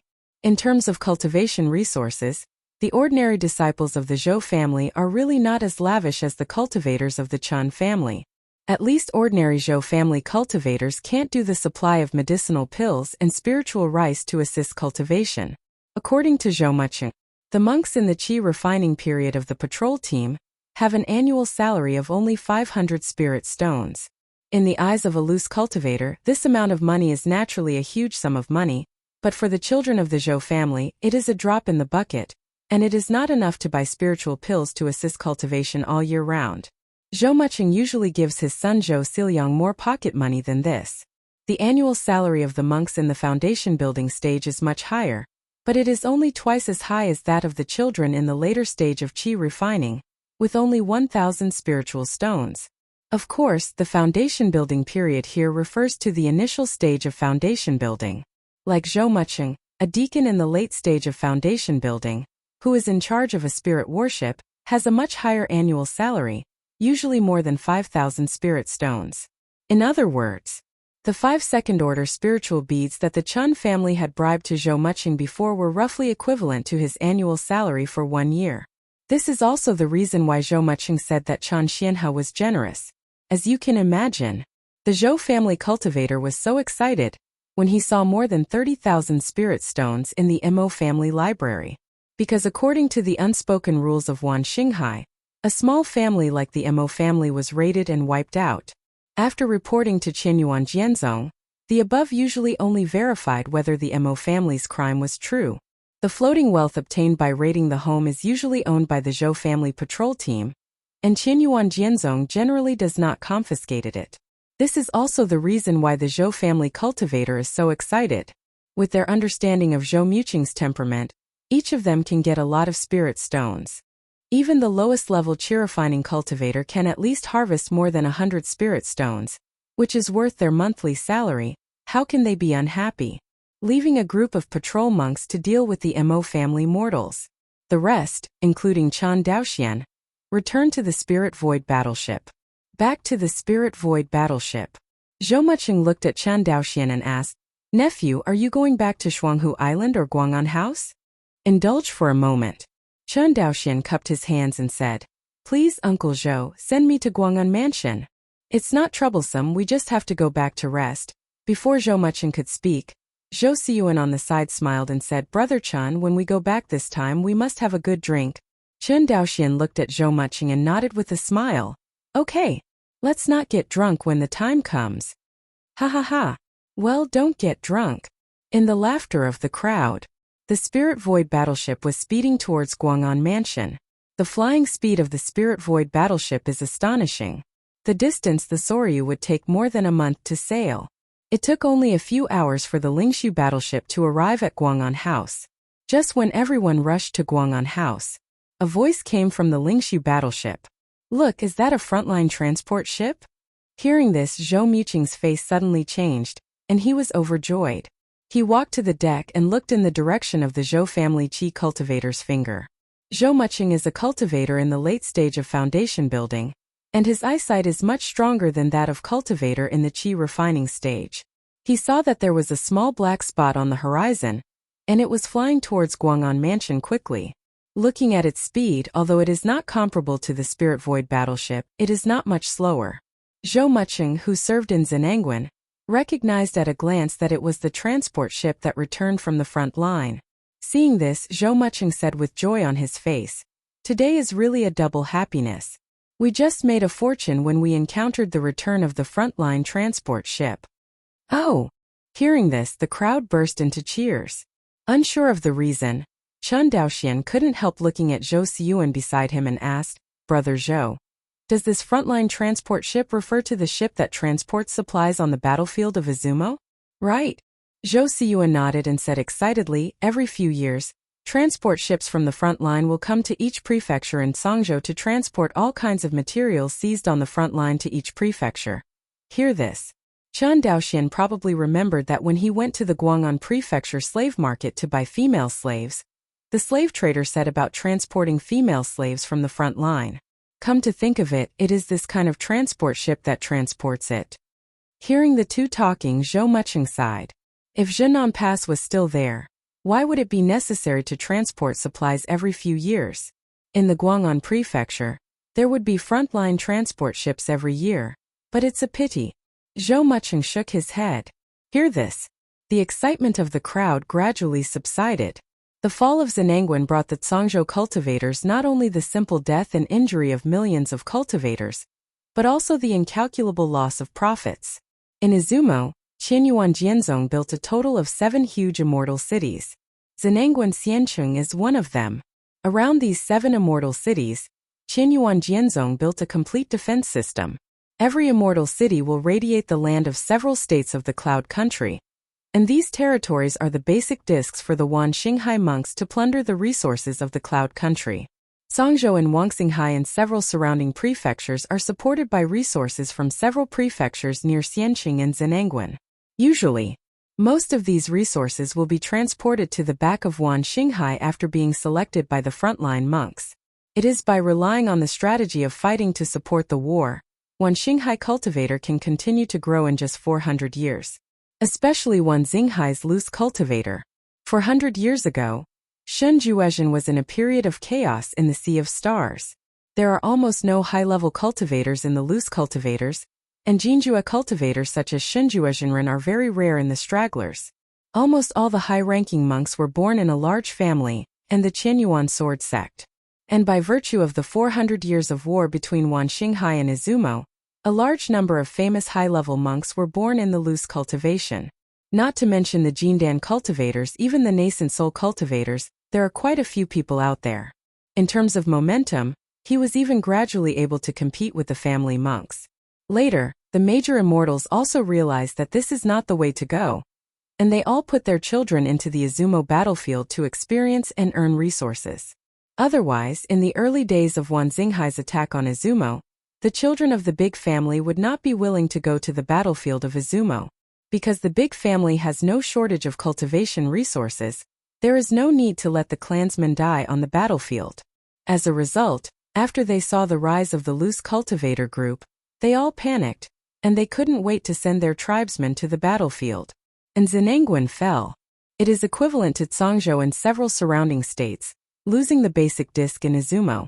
As such, if the Zhangzhou cultivator wanted to go to the battlefield of Izumo, he even had to go to another state to serve. Not to mention whether Zhangzhou cultivators will suffer discrimination and humiliation if they go to serve in other states. Just saying that it is impossible for other states to share the resources that support their own state with Zhangzhou makes it unacceptable for countless Zhangzhou cultivators. But even if it is unacceptable, it is an indisputable fact that Zhangzhou has lost Zhenangwen Xiancheng. As a land-losing state, Zhangzhou has been cutting resource supply for more than 50 years. The frontline transport ships of Guang'an Prefecture have also changed from once a year to once every few years. Chapter 86. Under the spirit of the virtual warship.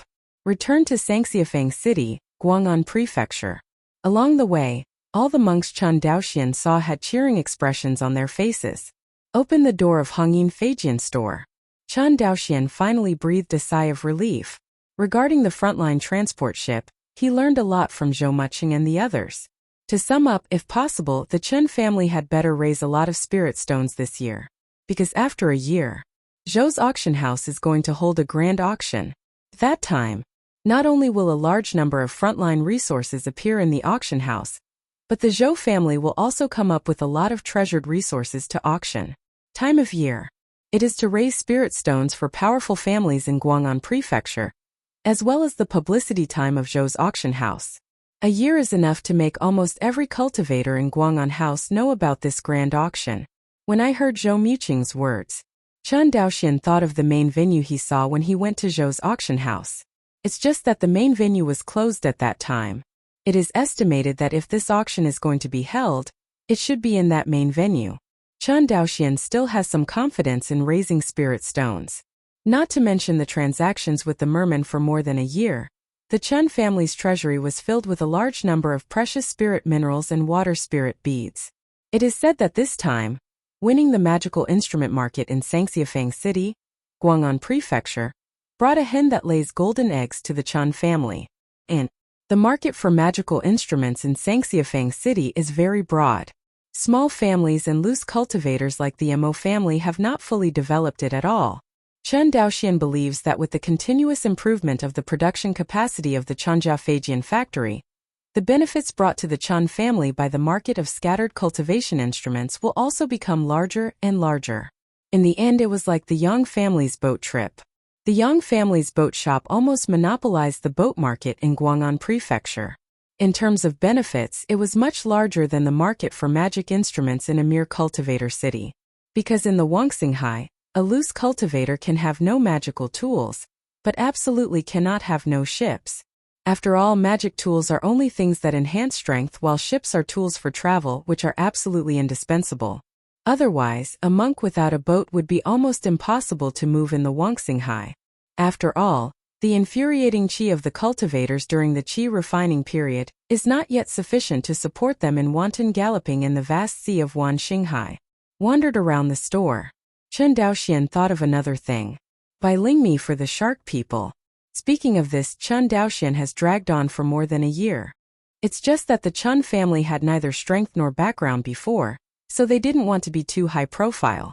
After all, the spiritual rice required by the merman is not a small amount. It's different now. The Chun family has Zhou Muqing as a backer, not to mention walking sideways in Guang'an Mansion. Basically, no one dares to take the initiative to trouble the Chun family. You must know that Zhou Muqing is not only a late foundation-building cultivator, but also holds a spirit void battleship in his hand. Even in the Zhou family, where there were many foundation establishment cultivators, Zhou Muqing was not a dispensable little character. Think of this. Chen Daoxian walked out of the Hongyin Feijian store and walked straight towards Yang's boat. The store of Yang's shipping line is located in the core business district. Chen Daoxian rode on the cloud-treading beast car, hurried, and arrived at Yang's boat line more than an hour later. Enter Yang's ship line. The one who received him was still the shopkeeper Yang who sold him the slave ship last time. Fellow Taoist Yang, I haven't seen you for over a year. Business is booming recently.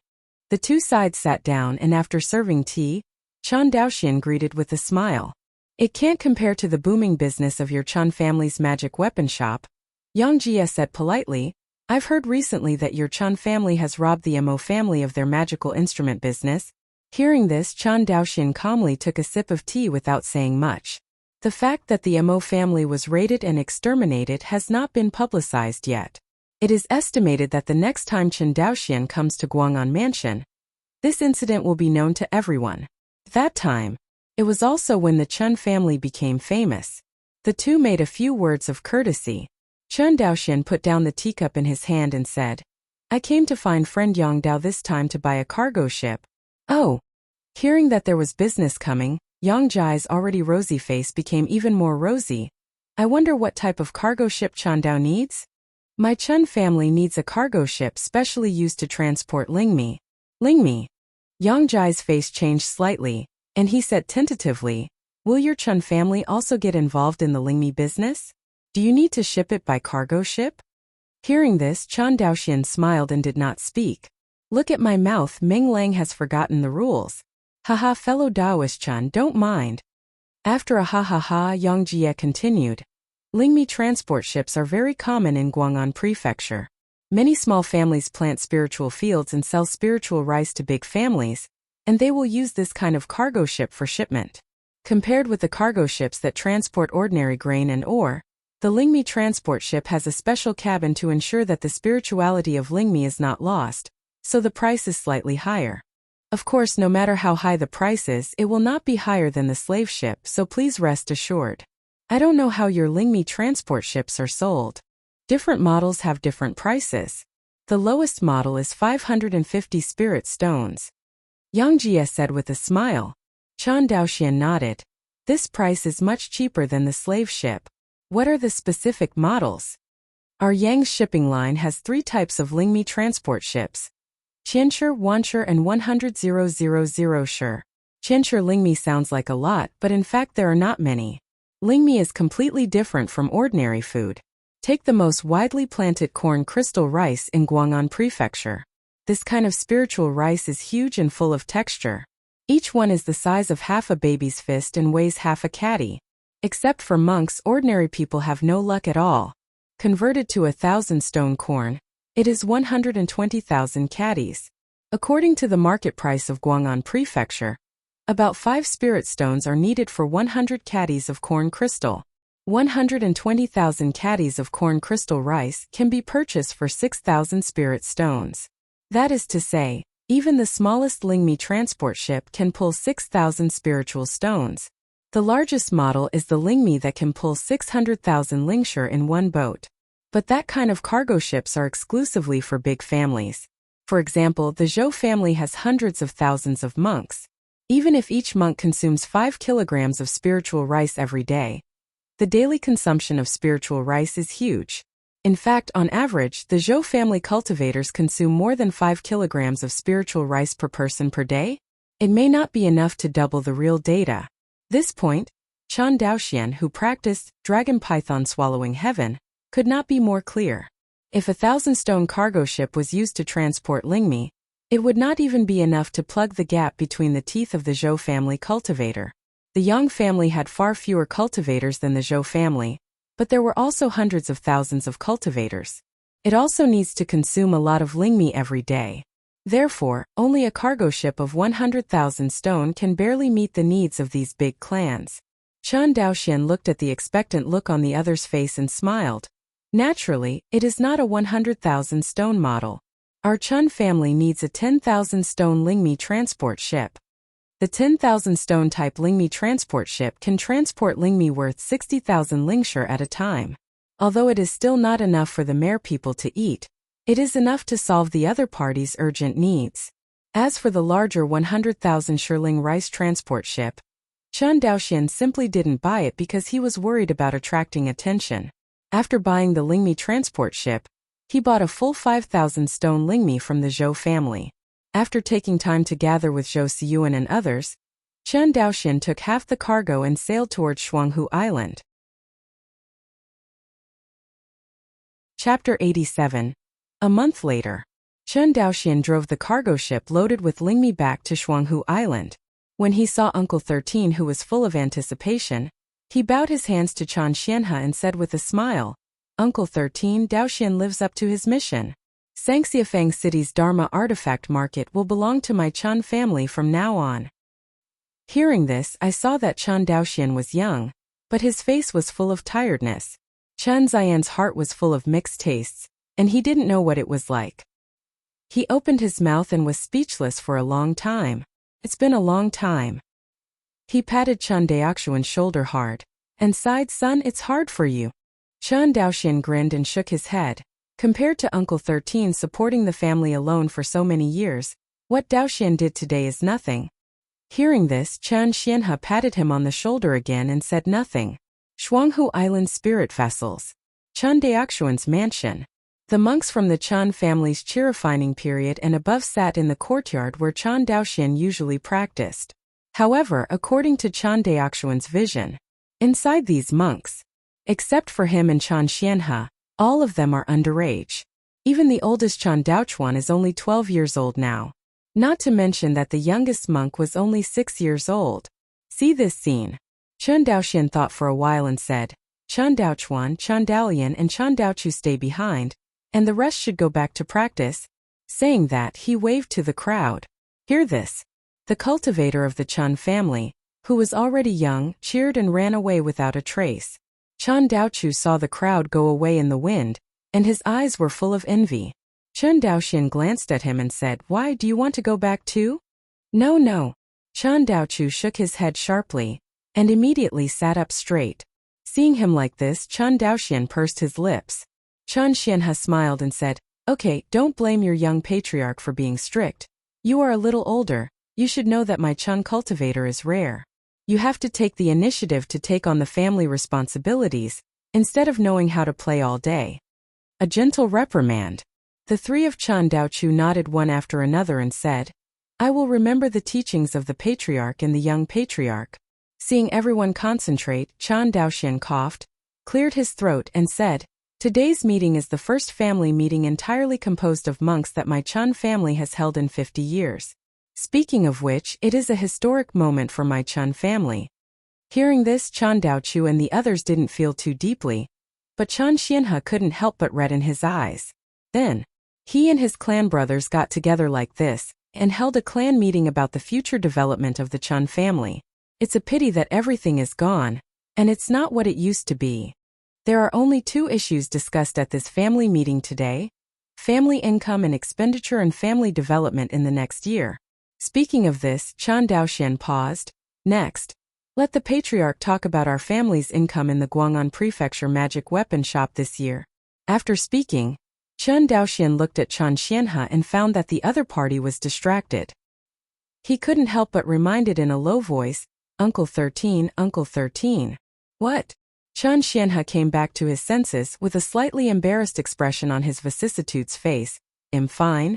Let me talk about the income of the Hongyin Feijian store this year. Last year, the Hongyin Feijian store sold a total of 2,050 first-order low-grade Feijian, with a revenue of 102,500 spirit stones. After deducting taxes and fees, the total revenue was 92,250 spirit stones. On the side, Chan Daoxian continued to add, except for the accident in Guang'an Mansion, the business between the family and the merman is the main source of income. In the past year, we have traded with the merman 5 times in total, and sold a total of 1,020 flying swords, making a huge profit. Mines and water spirit beads are worth nearly 1 million. It's just that these things are not easy to shoot for the time being, and they can only be accumulated in the family library. It is good to say that the spiritual ore is a good way to realize whether the Chun family sells it or sells it with its refining tools. Only the Shui Lingzhu, the Chun family, can't make a lot of shots. Because in Guang'an Prefecture, only the Zhou family had a large number of water spirit beads for sale. Once the Chun family revealed that they had a large number of water spirit beads, that was to say that they had no business dealings with the Mer people. Although Qinyuan Jianzong did not expressly stipulate that he could not trade with aliens, the exposure of transactions with aliens was always disgusting and affected the reputation of the Chun family. Not to mention, the Shui Lingzhu business is unique to the Zhou family. If the Chun family intervenes rashly, it will be touching the Zhou family's scale. At that time, once the Zhou family is angry, even Zhou Muchen can't protect his Chun family. Chan Daoxian naturally understood this truth. Therefore, for a long time in the future, Chan Daoxian will not touch the business of Shui Lingzhu, and will only use it for the cultivator of the Chun family, or take out a little gift. Unless one day the strength of the Chun family completely surpasses the Zhou family. After a pause, Chan Daoxian continued, this treasure worth 1 million spirit stones is the entire income of the Chun family this year. After talking about income, talk about expenses. This year my Chun family has a lot of income, but the expenses are not low. The first is the consumption of Feijian factory. Among them, the expansion of Feijian factory, the addition of Rongling furnace, the consumption of spirit stones in the Rongling furnace itself, and the biggest expense, the consumption of spiritual ore. Taken together, these expenditures amount to approximately 114,425 spirit stones. Wow! Hearing this number, even Chan Daochu and others had to exclaim. Chan Xianhe twitched in pain. In just 1 year of effort, a small Feijian factory has swallowed a first-order spiritual vein. Moreover, this year's calculation is still the consumption of Feijian factory before the production capacity is increased. Starting this year, the consumption of Feijian factory will increase 5 or 6 times. In other words, next year, the Feijian factory will not only consume 100,000 spirit stones, but 50,000 or 600,000 spirit stones. Ignore the surprised expressions of everyone. Chan Daoxian continued, besides the Feijian factory, the second largest expenditure of my Chun family is the consumption of my Chen's cultivator's cultivation, talking about the consumption of the Chun family's children's cultivation. Even Chan Daoxian was a little distressed. Unlike Feijian factory, although it eats more, it earns more. As for the cultivation of the Chun family cultivators, there will be no return in the short term, and with the expansion of the Chun family cultivator group in the future, this expenditure will increase exponentially. The Chun family currently has 1 monk from the Xianzi generation and 10 monks from the Taoist generation. Among them, the spiritual stones consumed by the monks of the immortal character generation in their cultivation last year were 0. Speaking of this, Chan Daoxuan's eyes turned slightly red. Although the family is now financially prosperous, Chan Xianhe is still reluctant to spend spiritual stones to cultivate. According to Chan Xianhe, he is already old and has no hope of establishing a foundation. Even if he breaks through to the late stage of qi refining, it is meaningless and will not help the improvement of the family's strength. It is better to save the spirit stone and give it to the more promising Taoist monks. After taking a deep breath and calming down, Chan Daoxian continued. The average cultivation consumption of the Taoist monks reached 3,025 spirit stones, and the total consumption was 30,250 spirit stones. Among them, the most consumed part is the cost of lingmi. That's right.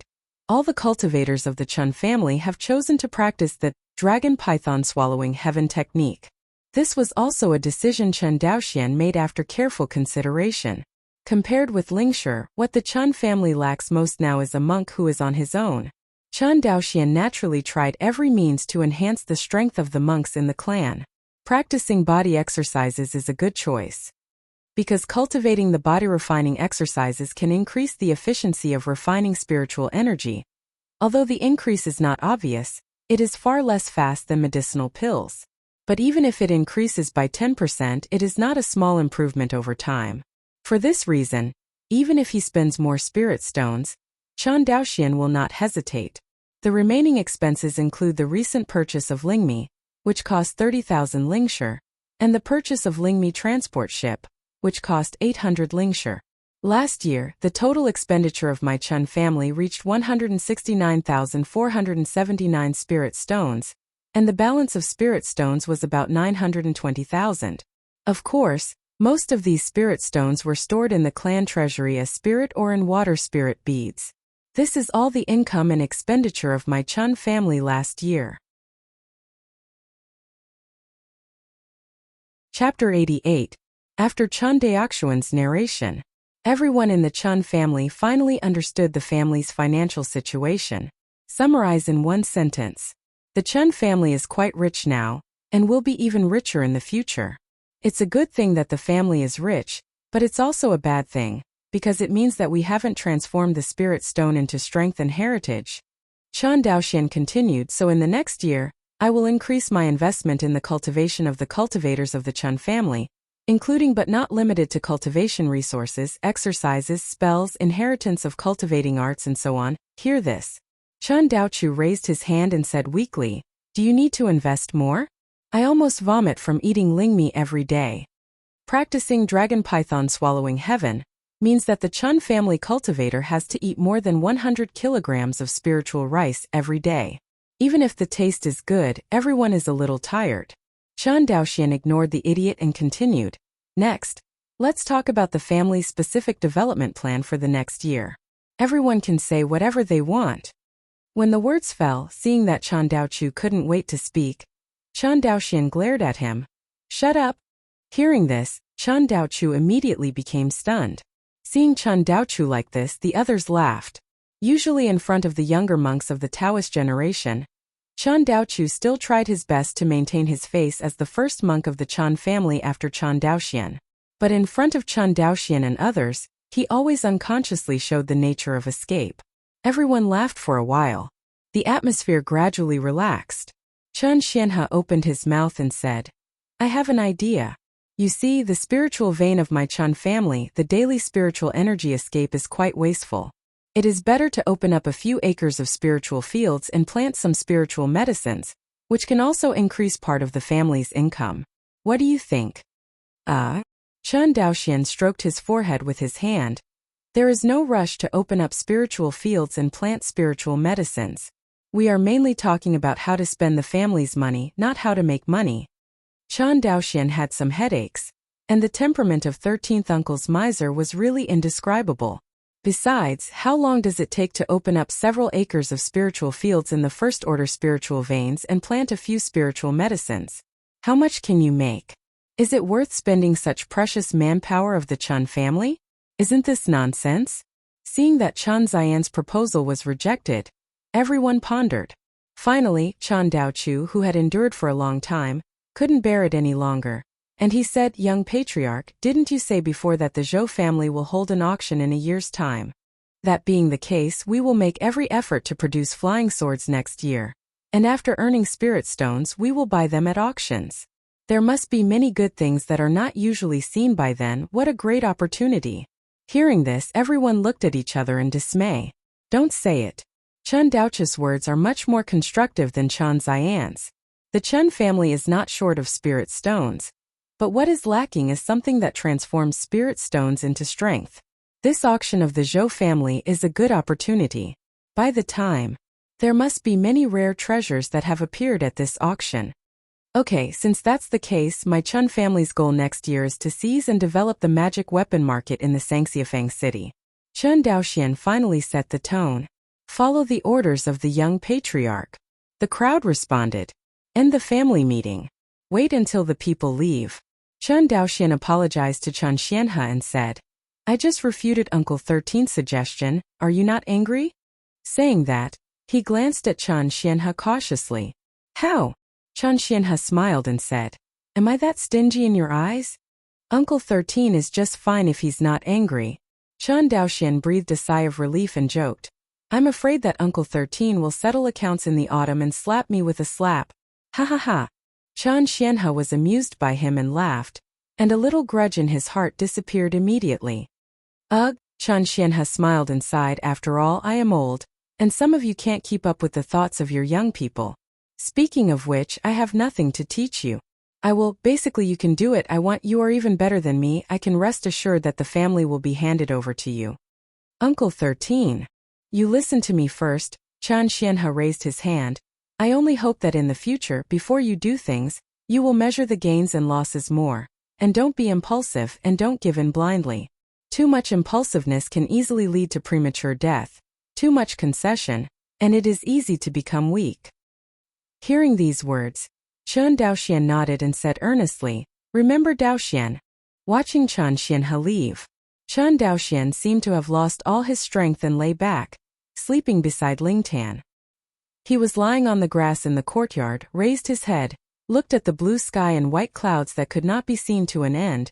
His eyelids were fighting, and he fell into a deep sleep. This time, he is too tired.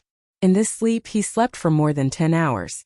When he woke up again, it was already late at night. Taking a look at the sky, Chen Daoxian gave up his practice today, and took a rare chance to be lazy. Think about it. He took out 2 items from the storage bag and placed them in front of him. These 2 items are the harvest of his trip to the Mo family. The first item is the First Order Defense Sword Art given to him by Zhou Muchen Rock Sword Art. This sword art can just make up for Chen Daoxuan's lack of defense, and can improve his strength in a short period of time. The second item is a First Order high-grade leopard-shaped puppet beast captured by Chen Daoxian from the Mo family library. This puppet beast is not strong.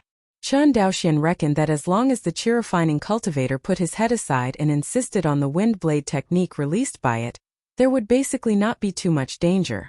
Because of the wind blade technique of this puppet beast, it can only preview the target. In other words, the friar will not be attacked by it as long as it avoids the position while it is aiming at you.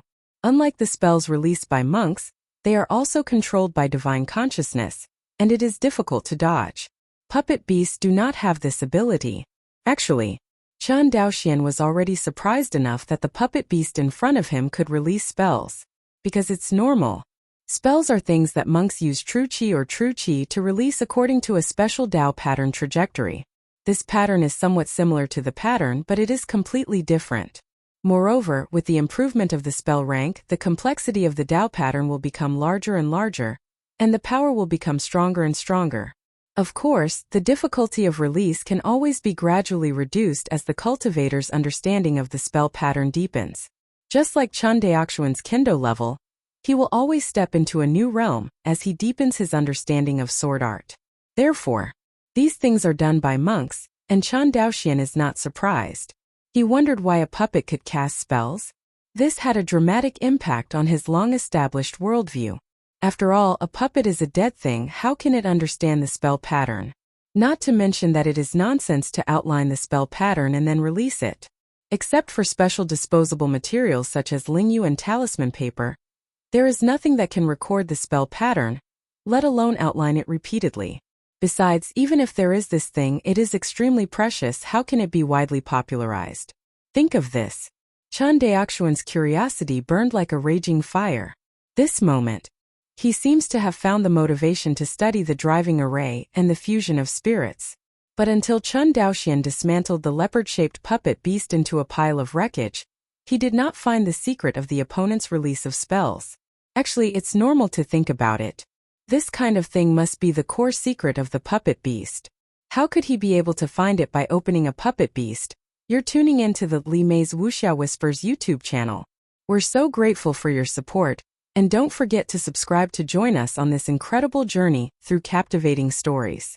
Your generosity through donations truly makes a world of difference, as it's the primary source of revenue that allows me to expand and enhance this channel for you.